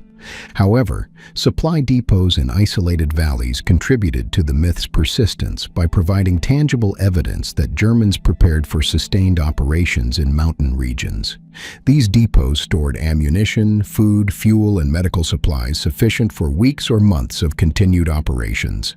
Their existence confirmed that some defensive preparation occurred, lending credibility to more elaborate estimates about full-scale fortress construction. In reality, the actual quantities stored fell far short of what truly sustained defense would require, and many depots supported occupation forces in mountain regions rather than representing specific preparation for last-ditch resistance. Inventory records captured after the war revealed the actual supply quantities, showing they could not support extended resistance by the forces intelligence had estimated might retreat into Alpine positions. However, during the war's final months when these estimates mattered most for operational planning, Allied commanders lacked detailed knowledge about actual supply levels. As a result, the visible existence of supply facilities therefore reinforced beliefs about German defensive preparations, regardless of whether those preparations could realistically sustain major operations. Strategic impact of the redoubt myth extended beyond simple intelligence confusion to influence Allied operational decisions during the war's final months. Some military planners advocated rapid advance into northern Germany, even if this meant temporarily bypassing southern regions where the supposed Alpine fortress existed. By contrast, others argued for methodical clearing of all territories, including careful approach to Alpine regions that might harbor large German forces.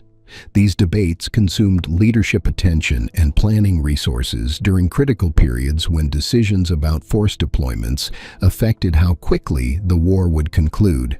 The myth therefore achieved strategic effects despite minimal reality behind the reports. Earl F. Ziemke's mapping work for the U.S. Army Historical Division later proved the supposed Alpine fortress was largely imaginary. His documentation of actual defensive installations showed they bore no resemblance to the elaborate mountain strongholds in wartime intelligence reports. The reputation of these supposed facilities influenced Allied strategy more powerfully than any real fortifications ever could have. German exploitation of the redoubt myth remains disputed among historians, examining whether leadership deliberately encouraged Allied misperceptions or whether the myth developed independently through intelligence confusion. Some evidence suggests German officials made statements intended to create an impression of Alpine defensive preparations. In contrast, other evidence indicates that various defensive planning discussions occurred without coordinated deception programs. Likely, the truth likely combined elements of both explanations, with some officials seeing value in encouraging Allied caution about Alpine approaches, while actual defensive preparations remained far more limited than intelligence estimates suggested. Propaganda elements emphasized mountain stronghold concepts and materials aimed at both domestic and international audiences. German media suggested that resistance would continue from mountain redoubts, even if northern territories fell. Speeches referenced Alpine fortress ideas without providing specific details. These propaganda efforts aimed partly to maintain German morale by suggesting that final defeat could be avoided through retreat to prepared mountain positions. International audiences were meant to see Germany as possessing continued resistance capabilities even after losing most territory. Therefore, the propaganda served multiple purposes while contributing to the broader myth about Alpine defenses that influenced Allied intelligence assessments. Wewelsburg Castle contained research rooms for SS historical studies, pursuing Heinrich Himmler's ideological obsessions with racial history, Germanic mythology, and pseudo-scientific theories about Aryan origins. These research spaces housed scholars conducting studies intended to provide historical justification for regime racial ideology. Researchers examined archaeological evidence with predetermined conclusions, interpreting findings to support regime beliefs about Germanic superiority. Medieval texts received analysis emphasizing supposed Germanic traditions. Genealogical research attempted to trace pure bloodlines through historical records. In the end, the scholarly work served propaganda rather than genuine academic inquiry, producing materials supporting ideological indoctrination rather than advancing historical understanding. In fact, libraries within research facilities collected books, manuscripts, and documents related to Germanic history and culture. Acquisitions prioritized materials supporting ideological interpretations while ignoring or suppressing works challenging regime beliefs. Often, rare books and manuscripts were sometimes seized from conquered territories, with valuable items redirected to Wewelsburg collections. The library therefore combined legitimate historical materials with ideologically filtered collections serving propaganda purposes. In parallel with these research activities, storage developed for cultural artifacts collected by the regime through seizure from occupied territories and targeted acquisition of items considered significant to Germanic heritage. Storage facilities protected artifacts from bombing while making them available for study or ceremonial display. Some collections included significant archaeological finds with genuine historical value, despite the ideological framework distorting their interpretation. By contrast, other materials lacked scholarly merit but served symbolic purposes within SS ideology. Ultimately, the artifact collections represented theft on a massive scale, with occupied territories stripped of cultural treasures redirected to SS facilities. To preserve these materials, climate-controlled storage protected valuable artifacts from deterioration, requiring environmental systems maintaining stable temperature and humidity. Security measures prevented unauthorized access to collections containing irreplaceable items. Catalog systems tracked individual pieces, allowing researchers to locate specific artifacts for study. The storage facilities therefore combined museum functions with security installations, protecting collections that leadership valued for ideological reasons beyond any objective historical or artistic merit. Converting existing structures presented different challenges. Forcing engineers to work around limitations of buildings never meant for military purposes. The facility served as a training site for organizational indoctrination programs, developing SS leadership and teaching members in regime ideology through structured programs. In fact, training programs at Wewelsburg educated SS officers in supposed Germanic traditions, racial theories, and leadership principles defined by SS ideology. Courses combined ideological indoctrination with practical military and administrative training. During these sessions, participants lived on site during training periods, experiencing communal routines intended to reinforce SS identity and values. The training programs produced cadres who then implemented policies throughout occupied territories, spreading SS ideology through administrative structures controlling millions of people. Ceremonial spaces hosted rituals intended to replace traditional religious practices with SS-specific alternatives emphasizing loyalty to organization and leadership above other values. These ceremonies used Germanic symbolism and references to medieval traditions, creating pseudo-religious experiences reinforcing SS identity. In the end, the ceremonial functions served psychological purposes, binding members to the organization through shared rituals and symbols distinct from broader society. Structural modifications were designed to reshape the building's internal symbolism toward Heinrich Himmler's vision of the castle as an SS spiritual center. Construction modified the North Tower specifically for ceremonial purposes, with a circular room on the ground floor and crypt-like space below serving ritual functions. The modifications created spaces without practical administrative purposes, existing purely for symbolic and ceremonial reasons. The construction consumed resources throughout the war despite contributing nothing to military effectiveness, demonstrating how ideology sometimes overrode practical considerations in facility construction. The modifications required extensive masonry work, specialized stone cutting, and artistic detailing, creating symbolically significant spaces. Craftsmen worked on decorative elements with no military value, while soldiers fought with inadequate equipment and supplies. Ultimately, the contrast between resource investment in symbolic construction versus military necessities revealed leadership priorities, placing ideological satisfaction above effective prosecution of the war effort.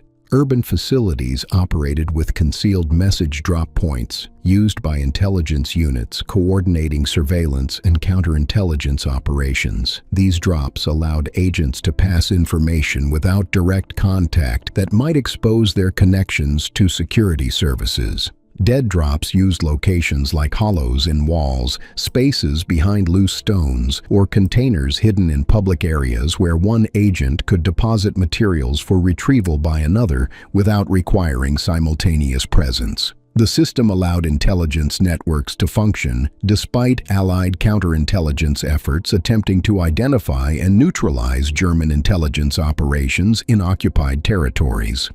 Accordingly, drop points were selected for accessibility without arousing suspicion, locations where people naturally congregated or passed regularly without unusual activity being noticeable. Train stations, public parks, markets, and similar areas provided cover for agents making drops or retrievals as part of seemingly normal civilian activities. Finally, the urban environment's natural anonymity protected intelligence operations that would have been impossible in smaller communities where unusual behavior attracted immediate attention. To drop sites, some locations connected to covert courier routes moving sensitive materials between facilities without using normal postal or telegraph systems that might be monitored or intercepted. Couriers traveled established routes, making regular deliveries that appeared routine but actually moved classified documents, intelligence reports, or orders between command nodes. As a result, the courier networks created parallel communication systems independent of conventional channels, providing redundancy and security for the most sensitive materials, requiring absolute protection from enemy intelligence. Route planning balanced security against efficiency, seeking paths that avoided observation while still allowing reasonable travel times. Couriers used transportation that would not attract attention, sometimes posing as business travelers or making deliveries for legitimate companies that unknowingly provided cover. To maintain security, the routes changed periodically, preventing patterns from developing that might be detected through surveillance. Backup routes existed if primary paths became compromised or dangerous due to military operations or security concerns. Digging through solid rock needed specialized drilling equipment and careful explosive placement that made progress slow and dangerous for workers. Certain buildings operated dual-function spaces disguising restricted access behind facades of legitimate business or government activities. A room might appear to serve normal commercial purposes, with authentic operations conducted there regularly, while also containing hidden spaces or equipment serving intelligence functions. Thus, the dual purpose created effective cover because observers saw genuine activity consistent with the building's stated purpose, not recognizing that additional restricted activities occurred in concealed spaces or during specific hours when legitimate business was closed. Many sites had reinforced partitions hidden behind standard interior walls, creating protected spaces within otherwise ordinary buildings. So these hidden reinforcements meant that external observers, and even building occupants in unrestricted areas, could not determine that protective structures existed within the building. The reinforced partitions provided protection comparable to purpose-built bunkers while maintaining external appearances of normal civilian construction. In practice, creating these hidden reinforcements required careful construction where modifications occurred inside existing buildings without visible external changes that might attract attention or reveal the building's dual purpose. In addition, acoustic insulation accompanied physical reinforcement, ensuring that activities in restricted spaces could not be overheard by people in adjacent, unrestricted areas. Soundproofing prevented conversations or mechanical noises from protected spaces, betraying their existence to building occupants or passers-by. In the end, the acoustic measures complemented physical concealment, creating multi-layered security where the existence of restricted spaces remained secret, even from people working in the same buildings who lacked authorization to know about hidden facilities. This meant ventilation presented technical challenges because protected spaces needed independent air supplies preventing smoke or chemical agents from entering through normal building ventilation. However, these independent systems had to operate without creating noticeable noise or external venting that might reveal hidden spaces. To address this, engineers designed quiet ventilation systems with concealed external vents, appearing identical to normal building features. The technical sophistication required for truly hidden protected spaces within urban buildings exceeded that of isolated rural bunkers where concealment relied primarily on location rather than architectural deception. Because of this, personnel access control in urban facilities required different approaches than isolated installations with obvious perimeter security. Building entrances appeared normal, with guards disguised as doormen or building staff. Once inside, identity verification occurred in reception areas resembling ordinary business lobbies. Elevator access required special keys or operator assistants directing cars to restricted floors. Stairwell doors to secure areas used locks indistinguishable from normal fire doors. Eventually, this layered security maintained operational security while allowing facilities to function in dense urban environments where obvious military security would attract immediate attention from residents and intelligence services. Also, cover stories for urban facilities required careful maintenance because neighbors and local authorities needed plausible explanations for building uses that might otherwise arouse suspicion. Front businesses maintained minimal legitimate operations providing cover for actual intelligence activities. At the same time, residential buildings included a few genuine residents whose presence gave the appearance of normal occupancy. Meanwhile, office buildings conducted some actual administrative work alongside covert operations. Ultimately, these cover operations consumed resources but provided essential security through deception, allowing facilities to operate undetected while intelligence gathering or communications continued in hidden spaces. To facilitate this, equipment concealment within urban buildings required creative solutions, hiding specialized devices behind false walls or beneath floor spaces. Radio transmitters occupied concealed rooms with antennas disguised as normal building features. Telephone switchboards handling classified communications sat behind false bookcases or filing cabinets. Meanwhile, encoding machines used for message encryption were stored in locked safes appearing to contain ordinary business records. Weapons caches for facility defense hid in walls or ceiling spaces. In the end, the concealment allowed facilities to appear completely normal during inspections while maintaining operational capabilities for their actual covert purposes.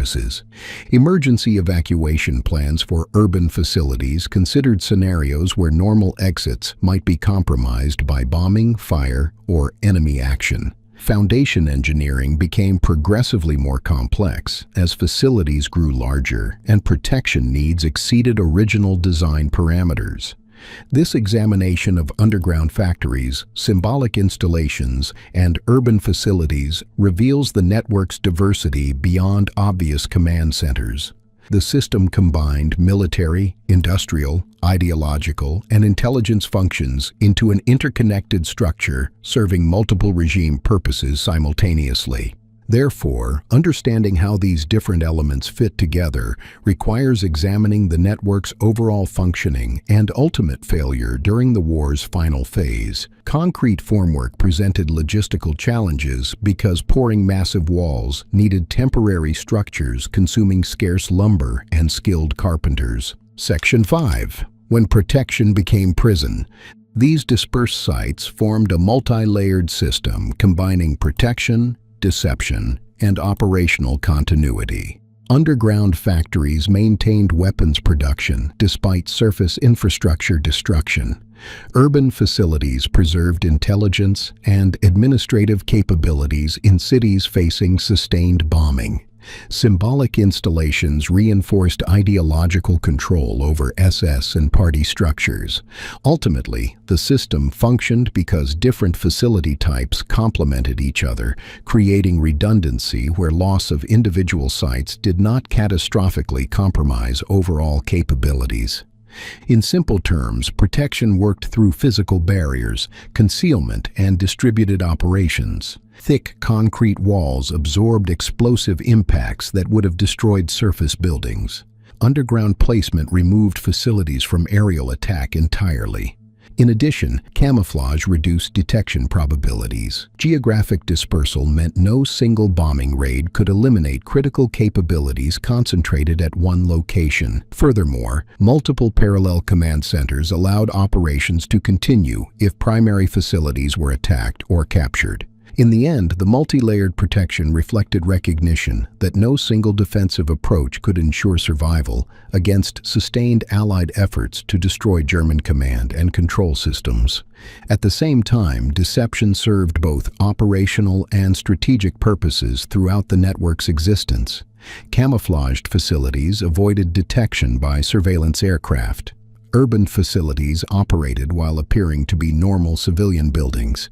Also, dummy installations drew attacks away from actual critical sites. The Alpine Redoubt myth influenced Allied planning despite minimal reality behind the reports. These deception efforts complicated Allied intelligence assessments, forcing them to investigate numerous suspected facilities while actual critical installations sometimes escaped detection through more effective concealment than suspected sites where deception deliberately drew attention. In fact, operational continuity depended on communication systems, supply stockpiles, and personnel redundancy, allowing command functions to survive despite attacks on specific facilities. Each major command center maintained independent communication systems capable of reaching forces even if other facilities were destroyed. Additionally, supply depots distributed throughout the network meant that losing individual storage locations did not immediately compromise operations. Key personnel could shift between facilities if their primary location became untenable. Eventually, these continuity measures bought time, allowing operations to continue longer than would have been possible without protected facilities, though ultimately they merely delayed rather than prevented the regime's final collapse. Surviving records include architectural plans, intercepted communications, and post-war analysis by Allied investigators examining the network's extent after Germany's surrender. Architectural plans captured from government offices and construction companies revealed facility designs, locations, and capabilities. These documents showed what engineers built, where they built it, and how they designed protection systems. The plans answered technical questions about structural strength, ventilation capacity, communication systems, and other specific features. However, plans sometimes showed proposed facilities never actually constructed, requiring investigators to distinguish between approved projects and completed installations through verification against other evidence. Intercepted communications provided operational intelligence about how facilities functioned during the war years. Signals intelligence revealed message traffic between headquarters and field units, indicating which facilities served as active command centers and when. In addition, communication analysis showed network patterns connecting different installations, revealing organizational relationships between facilities. Meanwhile, intercepted orders indicated leadership locations at specific times, helping reconstruct movement patterns and facility usage. In the end, this intelligence created operational understanding, complementing the physical details from architectural records. Post-war analysis by Allied investigators examining the network's extent after Germany's surrender combined these sources with physical inspection of actual facilities. Investigation teams visited sites, photographed structures, interviewed captured personnel, and compiled comprehensive reports. These teams discovered previously unknown installations, confirmed intelligence estimates, and disproved some reports about facilities that never actually existed. The systematic investigation revealed the network's true extent, separating reality from wartime intelligence estimates that sometimes overstated or misunderstood actual German capabilities. Investigative reports documented evidence of forced labor use throughout construction projects. Mass graves near underground factories provided physical proof of deaths among forced workers. Survivor testimony described brutal conditions and systematic mistreatment. Construction records sometimes listed worker casualties with callous notation, treating human deaths as administrative details. The documentation supported later war crimes prosecutions while creating a historical record of atrocities committed during facility construction. Concrete mixing demanded careful quality control because incorrect mixes weakened structures, potentially compromising protective ability when it mattered most. Prosecution of war crimes related to facility construction faced challenges gathering sufficient evidence and identifying responsible individuals years after events occurred. Many key figures died during the war or avoided capture afterward. Witnesses were sometimes deceased or could not be located. Documentary evidence was incomplete because records were destroyed during evacuations or lost in post-war chaos. Some prosecutions succeeded in holding individuals accountable for specific crimes at particular facilities. However, the full extent of responsibility for the systematic exploitation and deaths remained difficult to establish through legal proceedings limited by evidence standards and the deaths of many perpetrators before trials could occur. Survivor accounts provided crucial testimony about conditions that documentary records alone could not fully convey. Personal narratives describe the daily reality of forced labor, the arbitrary violence, the inadequate food, and the deaths of fellow prisoners. These testimonies created a human dimension to statistics about casualties, transforming abstract numbers into individual stories of suffering. Survivors also provided information about specific guards, administrators, and policies that documentary records might not mention. In the end, their accounts became essential components of historical understanding and legal proceedings, attempting to establish accountability for wartime crimes. Over time, compensation efforts for survivors and victims' families proceeded unevenly, with some receiving payments decades after liberation, while others received nothing. Legal frameworks for compensation evolved gradually through the post-war period as nations addressed questions about responsibility and appropriate remedies. Some survivors filed claims successfully, receiving monetary payments, acknowledging their suffering. By contrast, others lacked documentation, proving their forced labor at specific sites or could not navigate complex legal processes. Ultimately, the compensation programs represented attempts at justice but could never fully address the scope of harm inflicted or adequately compensate for years of brutal exploitation and the deaths of thousands who never survived to seek compensation.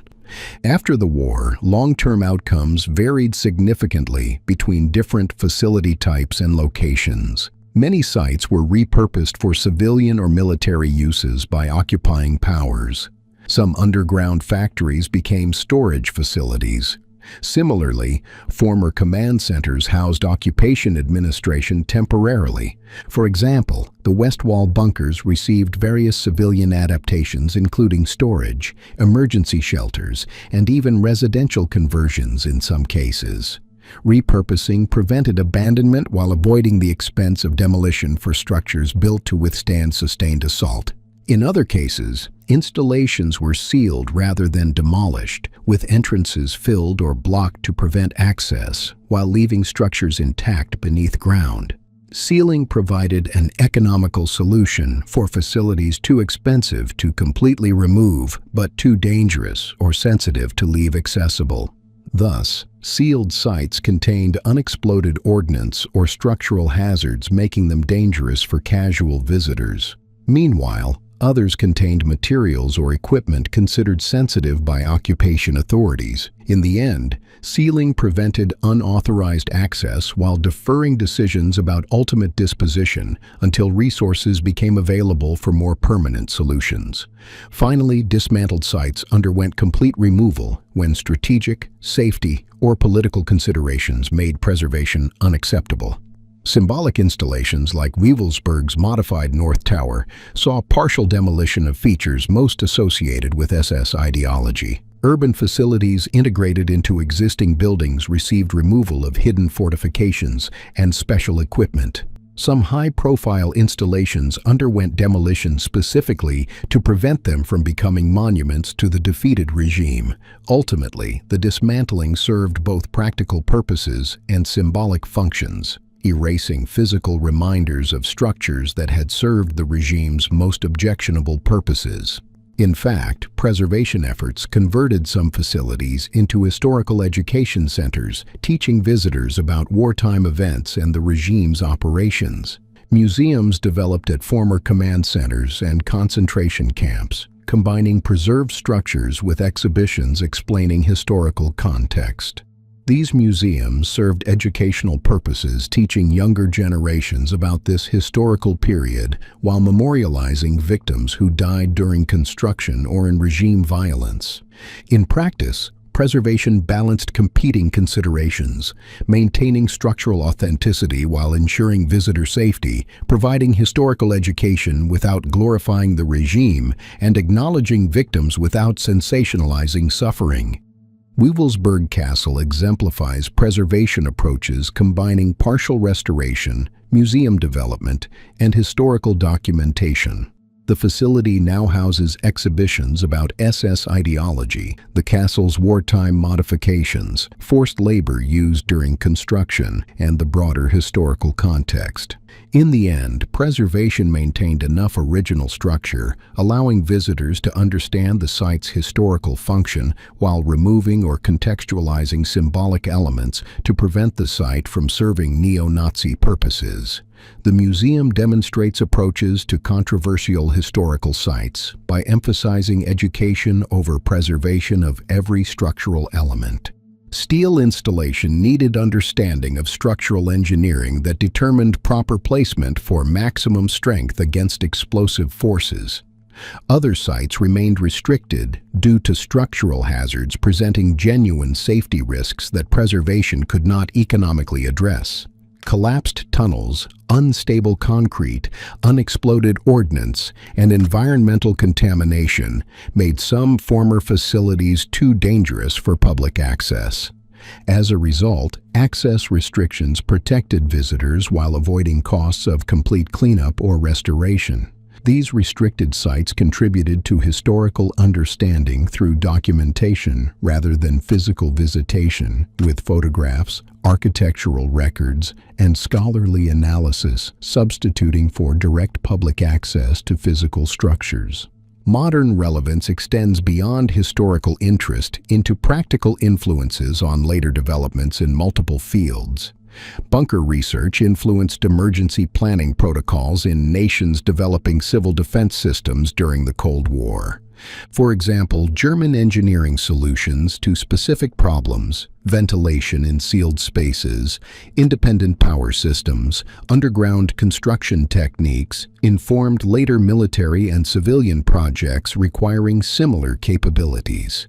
Analysis of protection effectiveness against different weapon types contributed to understanding needed for designing survivable structures in the nuclear age. Underground infrastructure design benefited from lessons about what worked well and what problems emerged from German wartime experience. Later underground facilities avoided some mistakes apparent in hastily built wartime installations. Construction techniques improved through understanding of challenges German engineers faced. In the end, the wartime experience provided practical knowledge about underground logistics, environmental control, and structural requirements, informing post-war construction of subway systems, underground parking facilities, and other civilian infrastructure projects requiring similar engineering solutions to challenges first addressed in wartime military construction. On the other hand, national security architecture incorporated relevant lessons while adapting to changed circumstances. Cold War bunkers reflected understanding gained from studying German facilities. Command center designs showed the influence of analyzed German approaches to protection and communication. However, nuclear weapons fundamentally changed protection requirements, making some wartime solutions obsolete while emphasizing underground depth and hardening beyond what conventional weapons demanded. The influence, therefore, mixed direct borrowing of proven solutions with adaptation addressing new threats that wartime German installations never needed to consider. Specific technical solutions developed for German wartime facilities found direct application in later construction projects worldwide. Blast door designs informed post-war protective construction. Ventilation systems for sealed spaces adapted German engineering solutions. Independent power generation configurations borrowed from successful German installations. Meanwhile, communication system redundancy reflected lessons about maintaining contact despite infrastructure damage. Water purification for isolated facilities drew on German experience. Eventually, these technical borrowings represented transfer of engineering knowledge separate from political associations with the regime that developed the original solutions. Paul Williams argues convincingly that modern preservation efforts must emphasize worker suffering over engineering achievement, deliberately refusing to separate technical skill from moral cost. This approach ensures visitors understand these sites fundamentally as places of horror built through systematic human exploitation, not as monuments to German engineering prowess that might be admired independent of their terrible human cost. Today, architectural preservation debates continue regarding how to maintain historical sites while avoiding glorification of the regime that built them. Some facilities became museums with explicit educational missions explaining historical context. By contrast, others underwent demolition, removing structures too closely associated with regime ideology. Still others remain restricted with limited access for researchers but not the general public. These choices reflect ongoing tensions between historical preservation, educational objectives, sensitivity to victims, and concerns about neo-Nazi misuse of sites for political purposes. At the same time, educational programs developed at preserved sites attempt to convey complex historical lessons to visitors with varying levels of background knowledge. Exhibitions must explain military context without glorifying warfare. They must describe technological achievements without ignoring human costs. They must acknowledge victims without sensationalizing suffering. They must present facts objectively while clearly condemning crimes. Achieving these balanced educational goals requires careful curation, extensive historical research, and ongoing refinement based on visitor responses and scholarly feedback. In fact, tourism at former facilities raises ethical questions about appropriate treatment of sites associated with historical atrocities. Some argue that any tourism commercializes tragic history inappropriately. On the other hand, others argue that controlled tourism serves educational purposes while generating revenue supporting preservation and historical research. In particular, facilities converted to restaurants or hotels face particular criticism for appearing to profit from associations with historic crimes. These tensions create ongoing debates about proper treatment of controversial historical sites. Academic research continues examining these facilities from multiple disciplinary perspectives, including military history, architectural history, engineering analysis, and ethical frameworks evaluating construction methods and human costs. Waterproofing underground facilities needed multiple protection layers preventing moisture that could damage equipment and create unhealthy conditions. Related topics extending from this examination include hidden wartime infrastructure across Europe beyond German facilities. Britain constructed substantial underground facilities, including war rooms and production sites. The Soviet Union built protected command centers and evacuation facilities. France developed resistance networks using hidden installations. Examination of these parallel systems reveals common problems and diverse solutions different nations developed for similar challenges. In the end, underground command networks became standard features of military infrastructure worldwide, with wartime German facilities representing one example within a broader pattern rather than a unique phenomenon. The protected facilities formed a system reflecting the regime's combination of technological capability, brutal exploitation, strategic desperation, and fundamental disconnect from reality. Engineering accomplishments demonstrated resource-intensive construction under difficult wartime conditions. Protected facilities continued functioning despite sustained bombing that devastated surface infrastructure. Underground factories maintained production after above-ground alternatives were destroyed. In addition, communication systems adapted to loss of individual facilities through redundancy. The technical achievements showed what systematic engineering effort could accomplish given sufficient resources and disregard for human costs.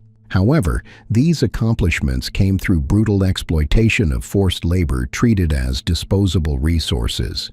Thousands died building facilities protecting leadership that enslaved them. Concentration camp prisoners worked in conditions designed to extract maximum effort regardless of survival. Ultimately, this cruelty tainted every achievement, making the technical capability evidence of moral bankruptcy rather than admirable engineering. The facilities stood as monuments to systematic dehumanization where human lives counted for nothing in calculations about construction schedules and resource allocation. During this period, strategic desperation drove late-war construction when Germany clearly faced military defeat. Resources flowed to protective facilities while frontline forces lacked adequate supplies. Underground factories diverted materials for more effective uses. Leadership protection took precedence over population welfare. These choices reflected recognition that the war was lost combined with refusal to accept inevitable outcomes. These facilities allowed leadership to continue functioning slightly longer but could not change ultimate outcomes. Therefore, the investment represented wasted resources that might have served productive purposes if leadership had faced reality rather than retreating into protected isolation. By this point, fundamental disconnect from reality characterized decision-making increasingly divorced from actual conditions. Thick concrete walls keeping bombs out also kept uncomfortable truths out. Leadership isolated in bunkers received filtered information matching their preconceptions rather than reflecting battlefield realities. In the end, orders were issued to non-existent armies based on situation maps showing desired positions rather than actual force dispositions. The physical isolation enabled psychological denial, allowing delusions to persist beyond any rational assessment. These protected facilities therefore contributed to prolonging rather than resolving the regime's final crisis. J.E. Kaufman's study of German defensive architecture captures this fundamental flaw. The elaborate bunkers successfully protected individual leaders from immediate physical harm, but offered no pathway to avoiding strategic defeat. The fortifications succeeded tactically while failing strategically. They accomplished everything except what actually mattered. Eventually, the legacy combines technical lessons applicable to legitimate defensive purposes with moral warnings about human costs hidden behind engineering accomplishments. Future generations studying these facilities must recognize both aspects. technical knowledge about protection, underground construction, and hardened facilities serves useful purposes when applied ethically. However, this knowledge came partly through systematic exploitation that cannot be separated from the engineering achievements when evaluating this historical episode honestly. The ruins remain as monuments to all these elements and as warnings about the costs of absolute power exercised without moral restraint. They document a historical period when technological capability combined with ideological extremism produced structures built through human suffering to protect a regime causing suffering on an unprecedented scale. Ultimately, understanding these facilities requires acknowledging both what they accomplished technically and what they revealed morally about the system that created them. These facilities represent only one aspect of the regime's final years. The individuals who occupied these bunkers made decisions that shaped the war's conclusion. For a deeper examination of leadership dynamics during this period, see this video next.